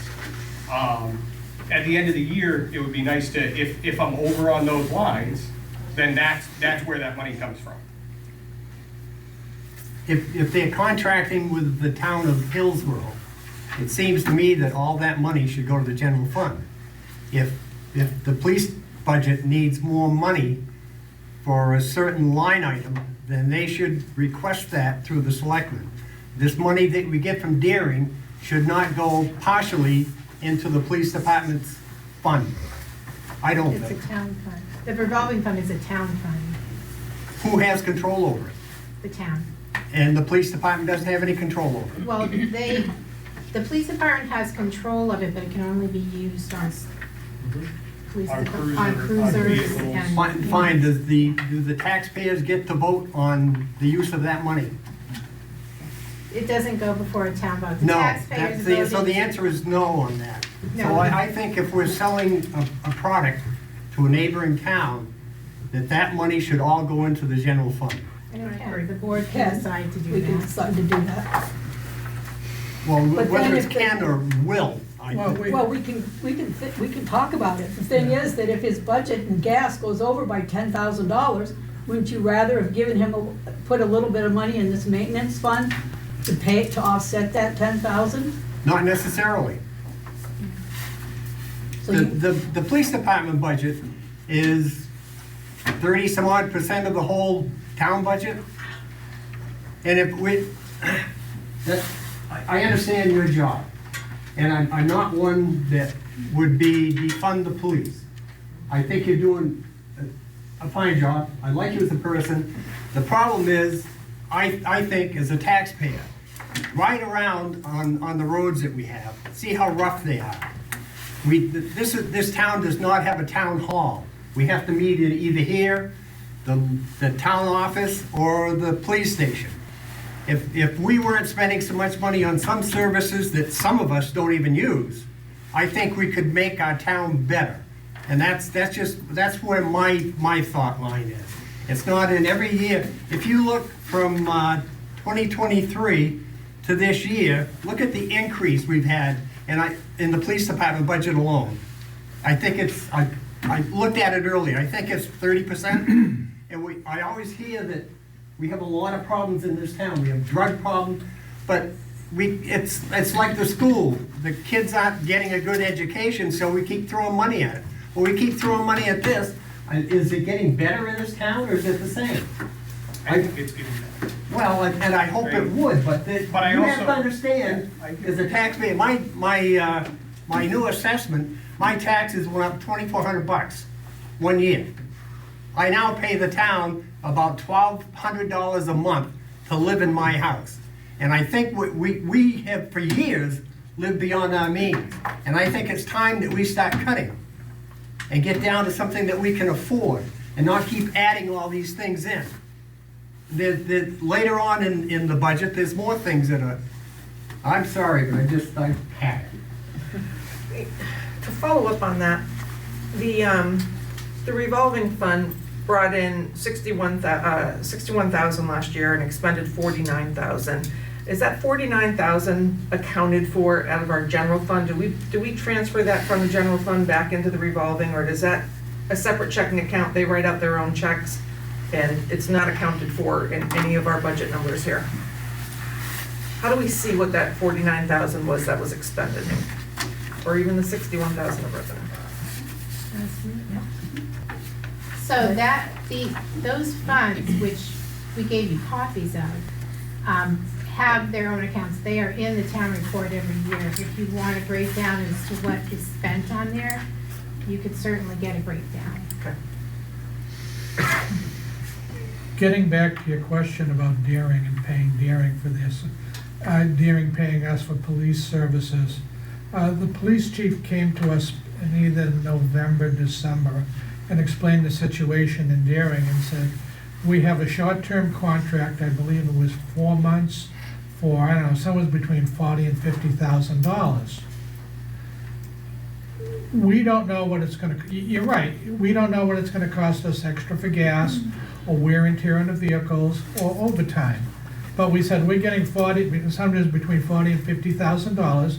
We said we would try it for 3 or 4 months till, I believe it's April 1st, to see how the dollars and cents work out. At this point, we don't know. At some point, we're expecting a report from the police chief to tell us how, are we making money on this? Are we losing money? Because we don't want to lose money. At best, we want to break even. At worst, we want to break even. But it would be nice if we could make some money on this as well. But at this point, we just don't know. We have the option, and I believe it's April 1st, once they vote, we have to vote, the select people have to vote as well to get into this contract. We'll wait and see what happens for these 3 or 4 months or 5 months that we're in this short-term contract to see how we fare. We fare well, maybe we'll do it. If we don't, maybe we won't. But we won't know that until the end. Does that make sense? A little. I'd like to know why the taxpayers, is we are the ones that are going to, are supporting this originally. The money would come out of our pocket, then would be reimbursed. Why the taxpayers couldn't vote and say either yes, and maybe the majority of the town would say yes, or maybe the majority of the town would say no, we don't want to be involved in that. Is there any explanation to what's going to happen to our liability insurance? Because we'd be taking on more liability. Is something going to happen with that? We asked that question, and the answer was no, it's not going to increase. That came from the insurance company. The board asked at the meeting where, Yeah. and we were told that our liability insurance would not increase.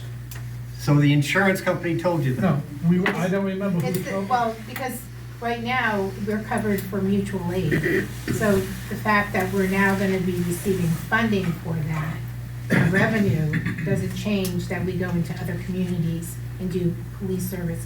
It's the police service that comes with a value and an experience factor. So we're assuming that it won't go up. That's what I get out of this conversation. It's no different than what we've been doing right along, and it hasn't gone up. We've had a contract with Deering previously. We've had. To contracts. supplement, not Right, to this is a control. sup- right? This is a supplement. We're not hiring officers just to work in Deering. So it's not, so our officers are, whether they go there and we don't get paid, or they go there and Deering is giving us revenues for that, isn't any different in the light of our insurance. Is Deering voting for the contract or to create their police department again? Is it two things, or are they just I think they're only putting so they put money in the police budget for contracted Contract. services or professional Right, services. so if that gets voted down, then the issue is null and void, and we're back to doing mutual aid for no money, Right. or to build a state, it's a state. They have it in their budget as contract or professional services, and then they have a warrant article for a Right, 3-year. Right, but what I'm saying is if it gets voted down, then we're back to Correct. trying to bill the state for mutual aid that we may or may not get. All right, Brett Tabor, so clarity from my part, whether it's mutual aid or it's contracted services, where you're receiving revenue for a service, is the liability any different that you're responsible for? Because now you're being paid for a service versus just doing it mutual aid. So I didn't know if there was any liability differences there. So we're being reimbursed for the time that we spend in Deering. It's, we also have contracts with Windsor, we have contracts with other communities, and it doesn't raise our rates Okay. for going into these communities. And Brett Tabor, do those other revenue sources or contracts, do those come into general fund, or are they into a flexible fund? General fund. Yeah, that's where this 422,000 figure is. Okay.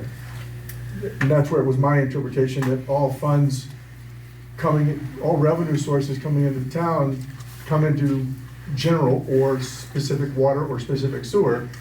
And because we have a fixed budget, if the selectmen or whoever's in charge of those agencies need to adjust funds across the lines, they do that, but you have to report to DRA if you go over your budget, unless it's specific to a capital reserve amount that you pulled in and everything else. I wasn't sure how this revolving fund allows that flexibility. So a revolving fund, we have one for parks as well, Parks and Recreation. You put money in to help fund programs or cruiser or something in our Parks Department, for example. Those fees that we charge for all the programs, now those programs are self-sustaining because the money goes in, we're able to pay the bills coming out. What the chief was saying is if the board enabled them to put $2,000 a month in the revolving fund, that could take care of any overages that we see in that, or if we get enough in there, we can purchase a cruiser from there.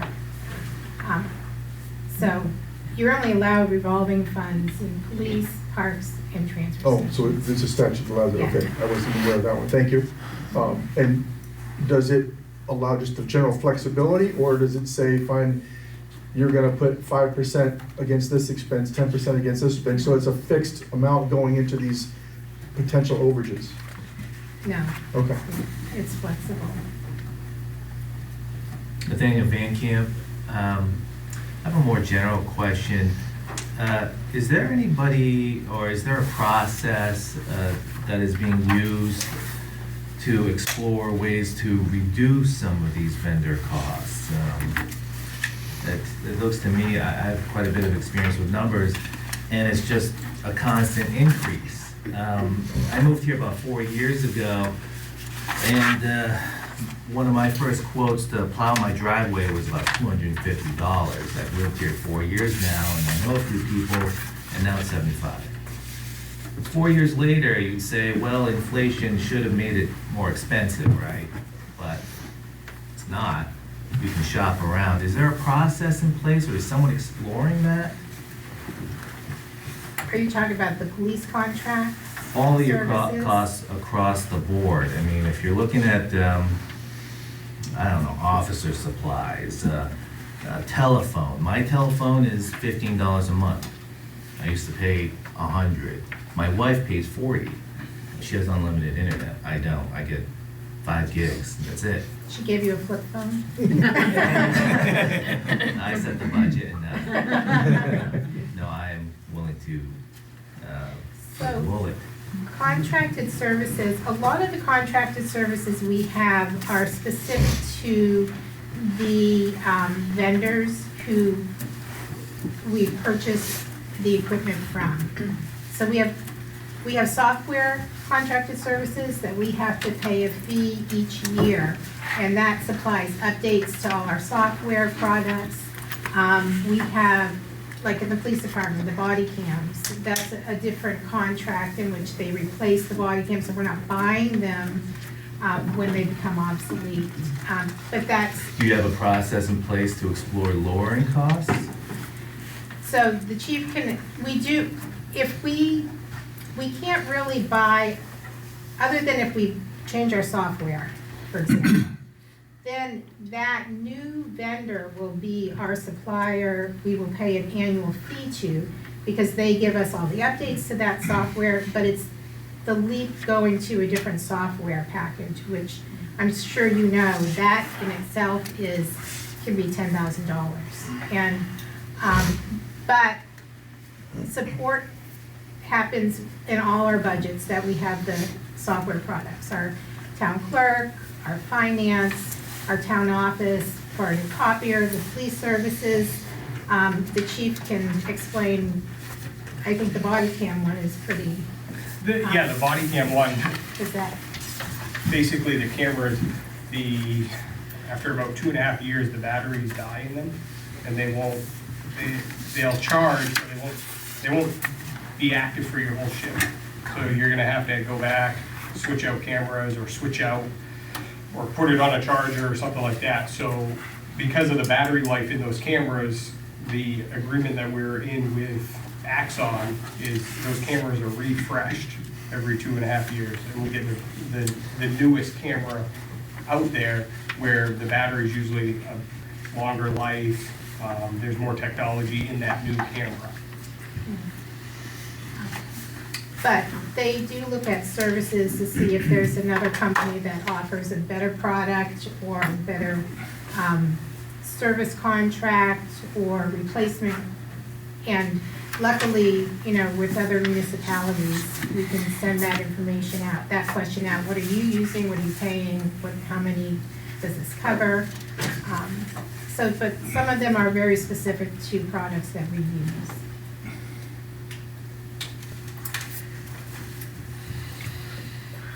Rashay Colcom.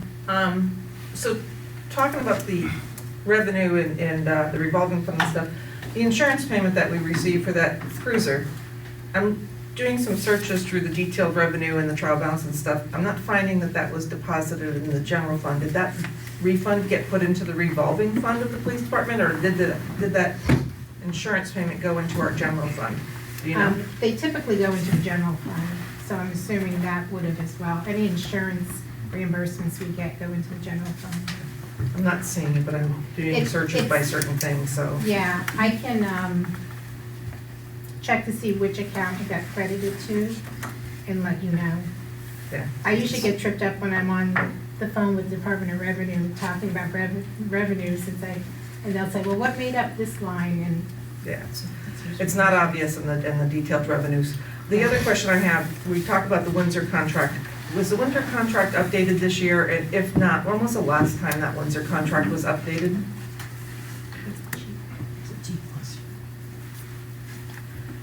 so So as far as I know, our contract's with the fire department. It's together. It's together.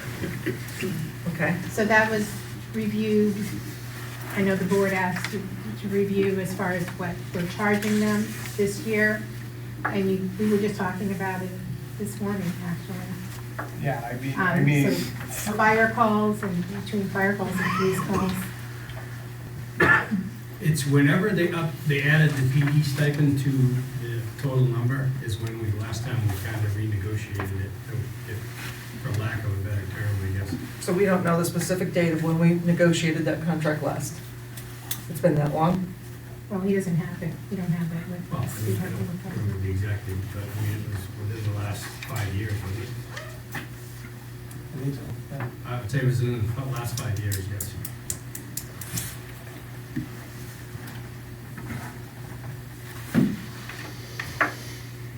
Any other questions? Fire department. Fire department's budget went down 5%. Fire rescue and fire station went down 5%. Offset by a total of $265,506.74 from revenue from the ambulance billing. And that revenue, just to know, that is what we collected. There is still some outstanding from 2005 that we will collect moving forward, but this is just what we took in for revenue so far from 25. Our contracted capital area fire compact is increasing. Equipment purchase line decreased because the ladder truck's been paid off. Fire payroll covers all firefighters, officers' stipends, fire chief salary, and administrative assistant wages. Portion of the increase is due to the call volume along with the applicable wage adjustments. Tire increases purchased for tires for our engine and ladder trucks. And rescue payroll is increased mostly because of volume calls, or calls of volume. Currently, we have some dedicated per diem individuals who sign up for shifts to cover our ambulance. However, we are anticipating that we will soon need to switch to full-time employees since it is harder to get people who are available and or interested in this type of on-call employment. This is something that is being experienced statewide and is something that has been in our radar for the last couple of years. Got a question on that particular point. There is a ambulance service that operates out of Hillsborough. Instead of having full-time employees, additional full-time employees, has there ever been any consideration about contacting them? Maybe having them be the initial response? And if we need if a second ambulance is needed, then the fire department would respond? If there's an issue, and I think there's been an issue for a long time of having enough people interested in getting on the fire department. And I think a lot of it is because of the training they have to go through. And also, I think people don't get committed to their communities like they used to. A lot of people are really, in my opinion, a transient society. If they buy a house in a couple of years, they'll sell it and move on. So it's hard to become a member of the community that way. But I would think that there'd be some consideration, I don't know how the chief feels about that, but just talking with them and getting a price to see what would happen. Ken, Chief, do you have any comment? Yeah, I mean, believe me, I think of this every day, Tom. This is not something that we can take lightly. It's one of those deals, I 100% agree with you. People don't do that anymore. Back in the days when everyone wanted to volunteer, it is what it is. Hiring a private ambulance service to augment you, you're gonna give up a lot of money because you're doing a lot with building. That number that you just heard, 265,556, is probably gonna swell by another 200,000 once we get all that money. So you gotta give, we don't get that anymore. Taxpayers do not get that money anymore. That all goes to that private ambulance service. The other thing is too, the service that you get from a private ambulance service is not what you're gonna get from your people. It's not gonna happen. They, I don't know how to explain this without being crass, but Well, I can handle that. we look out when we hire people, you know this, you were on this department before. There has been quality people in this building or in these buildings for 200, 300 years, whatever it's been. I don't know the exact date, but you're not gonna get that from private service. You and I have had this discussion before. You gotta remember you're giving that revenue to them, plus you're gonna pay them to come in here. So let's say they'll say, yeah, we'll do it for $100 grand. So you're gonna give them $100 grand, so you're gonna give them $500,000. Is it cheaper? I think we're far enough out. Right now, you pretty much have 24-hour, 7-day coverage right now. I have people in this building 24 hours, 7 days a week. It's working. It could be a lot better. We just picked up 3 new people this past couple of weeks. So it's starting to get a little bit better. Fireside, we're not picking up as many as we used to, but we still have a dedicated group of about 20 of us that show up a lot. Just a thought. If you want my opinion as your fire chief, and you trust me as much as you say you do, I think that's a road we shouldn't really venture down yet. I don't think it's that detrimental yet. And I think we're just shooting ourselves in the foot if we do that. So I think that's a great segue into revisiting the Windsor contract, because I think, from my recollection, I have the contract at home. Unfortunately, I don't have it on my computer like I thought I did. From my recollection, I think Windsor's paying us somewhere around $4,000, and my other recollection is that it wasn't renewed since like 2010 or 2015.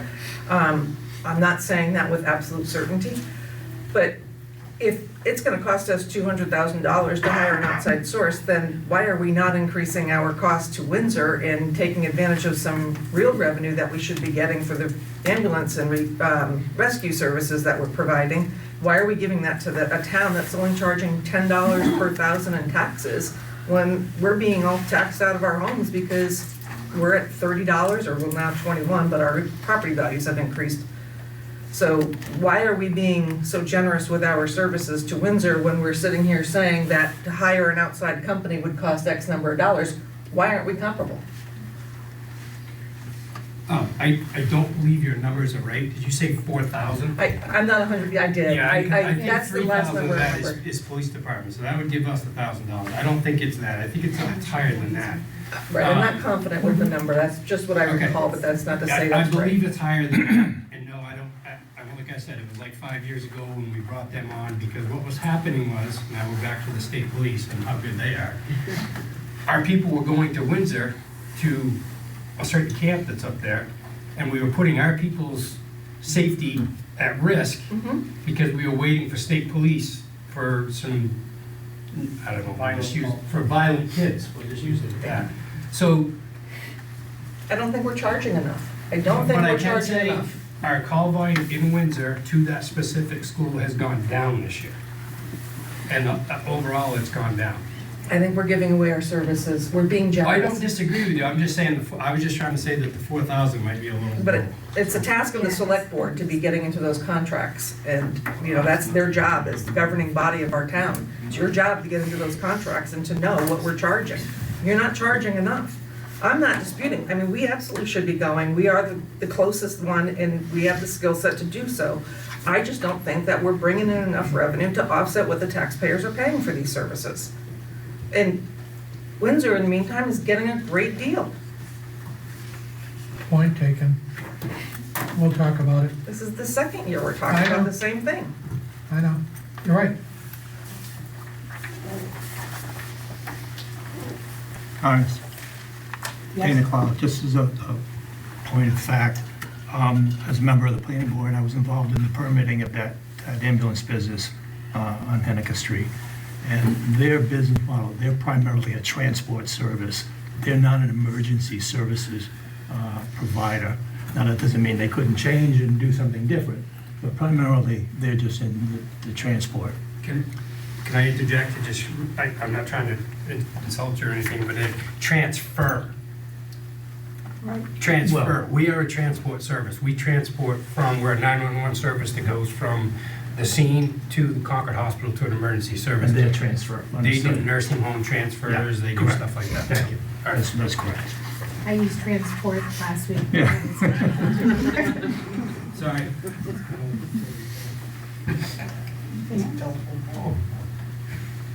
Okay, building inspector and health officer. Went up 7%. Building inspector services are covered under medical.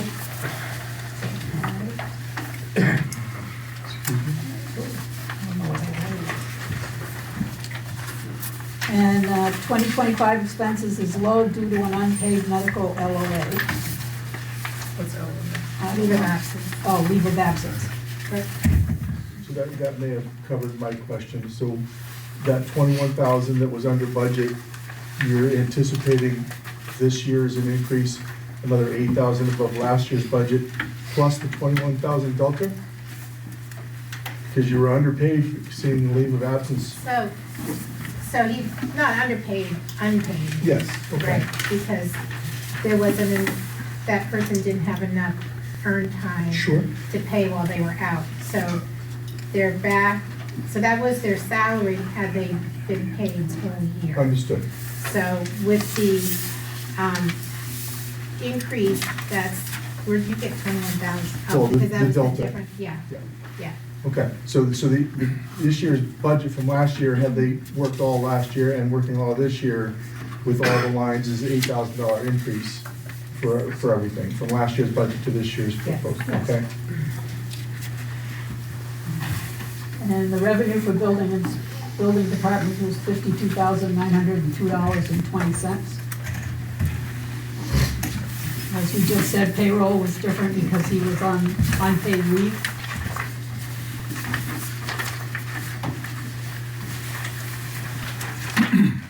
So this person is our building inspector, code enforcement officer, health officer, just so you know.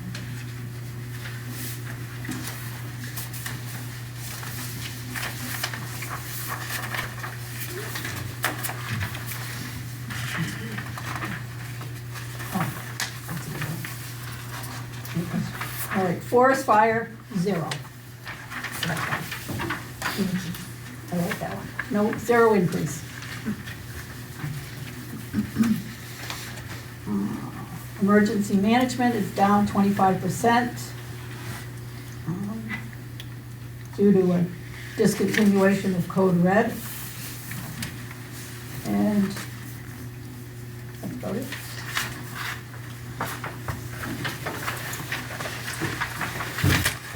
I have a question, Arthur Jerkowicz. I'm a ham operator, amateur operator. Does the town have a program for the emergency services for this to contact us? Do we have a program going for that? Or if not, would you be opposed to having one with amateur operators?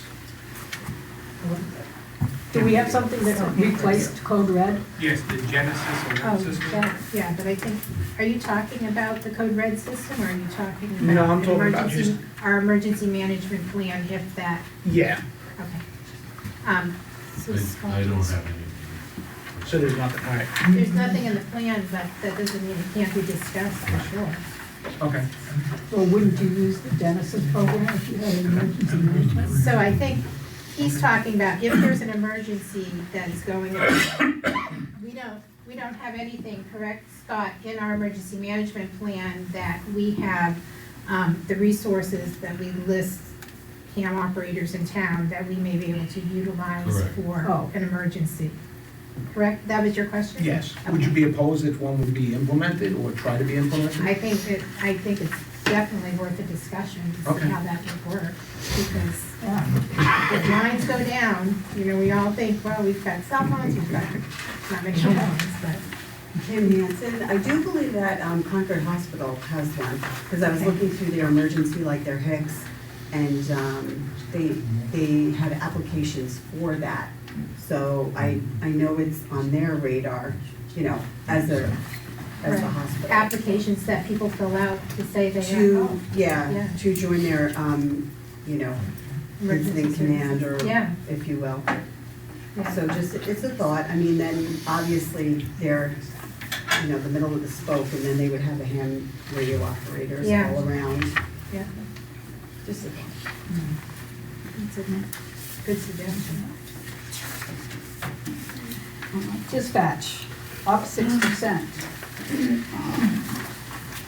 Revenues for dispatch are included in the $422,328.85 previously mentioned in the police department.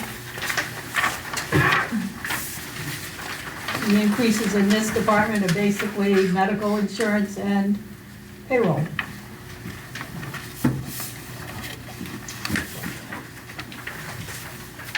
Yes. Brett Tabor, so I understand the revenue sources. I'm just curious as to how the math got there.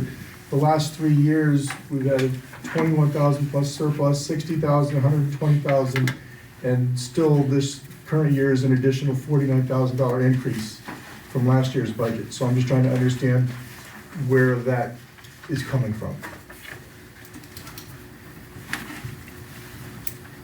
Oh, so you mean we budgeted 782 last year and only spent 656? Right, and in the year before that, you were budgeted, 691 and only. Right. yeah, so you had 60,000 unexpended funds, the year before that, 21,000.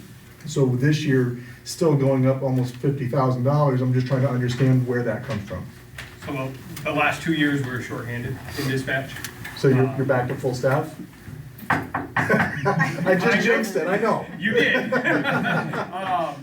Because the payroll line also includes 2 vacation buyouts this year.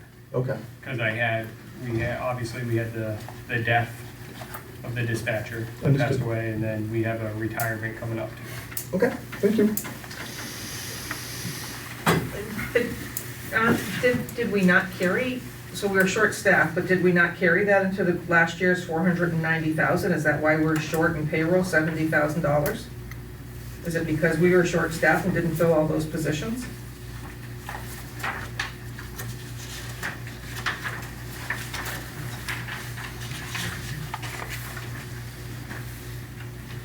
We couldn't find people to hire. So, okay, so then why would we add another $33,000 to that if we already have those 2 vacant positions in the 2025 budget and we're carrying it forward? What's the additional $33,000 for? No, we're full staff right now. Right. So that, We went part of last year with down 2 dispatch positions. And now we're full staff now and we're budgeting for 1 more dispatcher, or partially? no, That's just increases? so it's 2. And that's the vacation Payouts. buyouts too. Yeah. Remember, we have a contract too, so payroll goes up every year. Yeah. Based on that,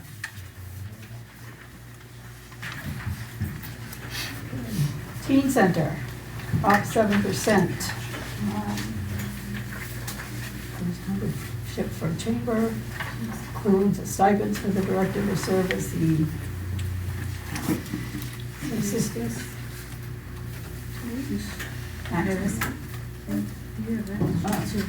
It's just reading off here.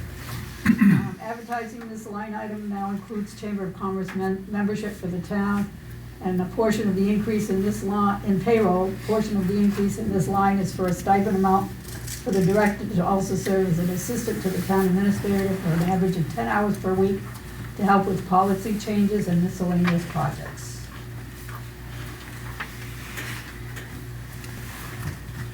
Yes? Lee Bossy.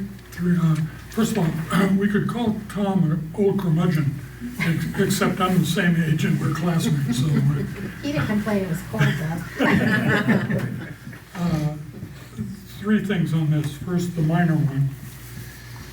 If the town wants to be a member of the Chamber of Commerce, that's fine. This minor line item should be in the office. The town office budget doesn't belong in one department. More seriously, when did this town authorize the new position of Assistant Town Administrator? You're gonna pay one, you have to authorize it. It's not a, It's not, he's already employed by the town. right. He's just gonna You be added can't- duties. You can't create a new position out of thin air and decide to pay him 10 hours a week. He's taken, if he's not doing 2 hours a day as an assistant town administrator, he's taken it away from his time at the teen center. And yet you're giving him a raise there. This is the slimiest thing I've ever seen. If you need help in the town office, create the position and ask the voters to support it. We do Or not apply need for a it. full-time position of assistant town administrator. I mean, some of you who have followed the town know that there's been additional projects and. Irrelevant. But, excuse me, I'm Irrelevant. speaking. No, you didn't answer. Irrelevant. I was in If you're the gonna process. create a new position, the town only can do that. You have out of the blue created a new position and funded it. And I think that needs to be stripped. I guess, why wasn't it open for the public to apply for the position also? I mean, you guys talked earlier about the treasurer position and putting the treasurer position open for the public to apply. Why didn't the public have an opportunity to apply for this position? Good point. Well, then we would be paying this gentleman 40 hours a week and another person for 20 hours a week, Right, we- for 10 hours a week. Why would you pay him for 40 hours a week if he doesn't need to work and he Because only needs he's to work already 30 working hours a 40 week? Because hours. we rearranged some things in the teen center to allow for that. Yeah. well, And we have somebody who has the ability that's on our staff to assist with this, who already establishes policies to bring forward, who already has the experience in managing projects. Why wouldn't we tap into something like that, someone we have on staff? Instead of try to search for somebody to average 10 hours a week, and you're only talking about I think $5 an hour more. I think it's more. For 10 hours a week, Yeah, not But I think it's for more a 40 selectman hours. position, right? It's selectman decision to make. I mean, this was this discussed at the selectman meeting? Was it agreed upon by the selectmen that we were going to add a position? Was it agreed upon by the selectmen that we weren't going to put this out for open applications like you guys discussed tonight with the treasurer position? You know, you've got an application right now for the treasurer position. I mean, are you gonna consider that application that you already have on file, or are you going to ignore that and put it out for, We don't ignore things. okay? We're not gonna You ignore it. It's gonna go ignored in the this. folder. You didn't ask anyone. You Yeah. didn't ask us if we want an assistant town administrator. Let's pass that over and get to the more serious aspect. I'm referring to your line items here. The teen center, line 376 to 403. Follow me if you will. The total budget asked is $344,608.60. No, that's the new budget proposed. The proposed budget. Of this, $291,222.60 is encumbered by salary and benefits. 84.5% of the entire budget in salary and benefits. That leaves $53,386, or 15.49%, for teen programs. If you then subtract the $16,250 rent, the $2,500 for training and development, that leaves $34,636, or 10.05% for teen programming. If you then subtract computer services, postage, telephone, office expense, and repairs, that leaves you with life skill programs of $12,000 and recreation programs of $3,000.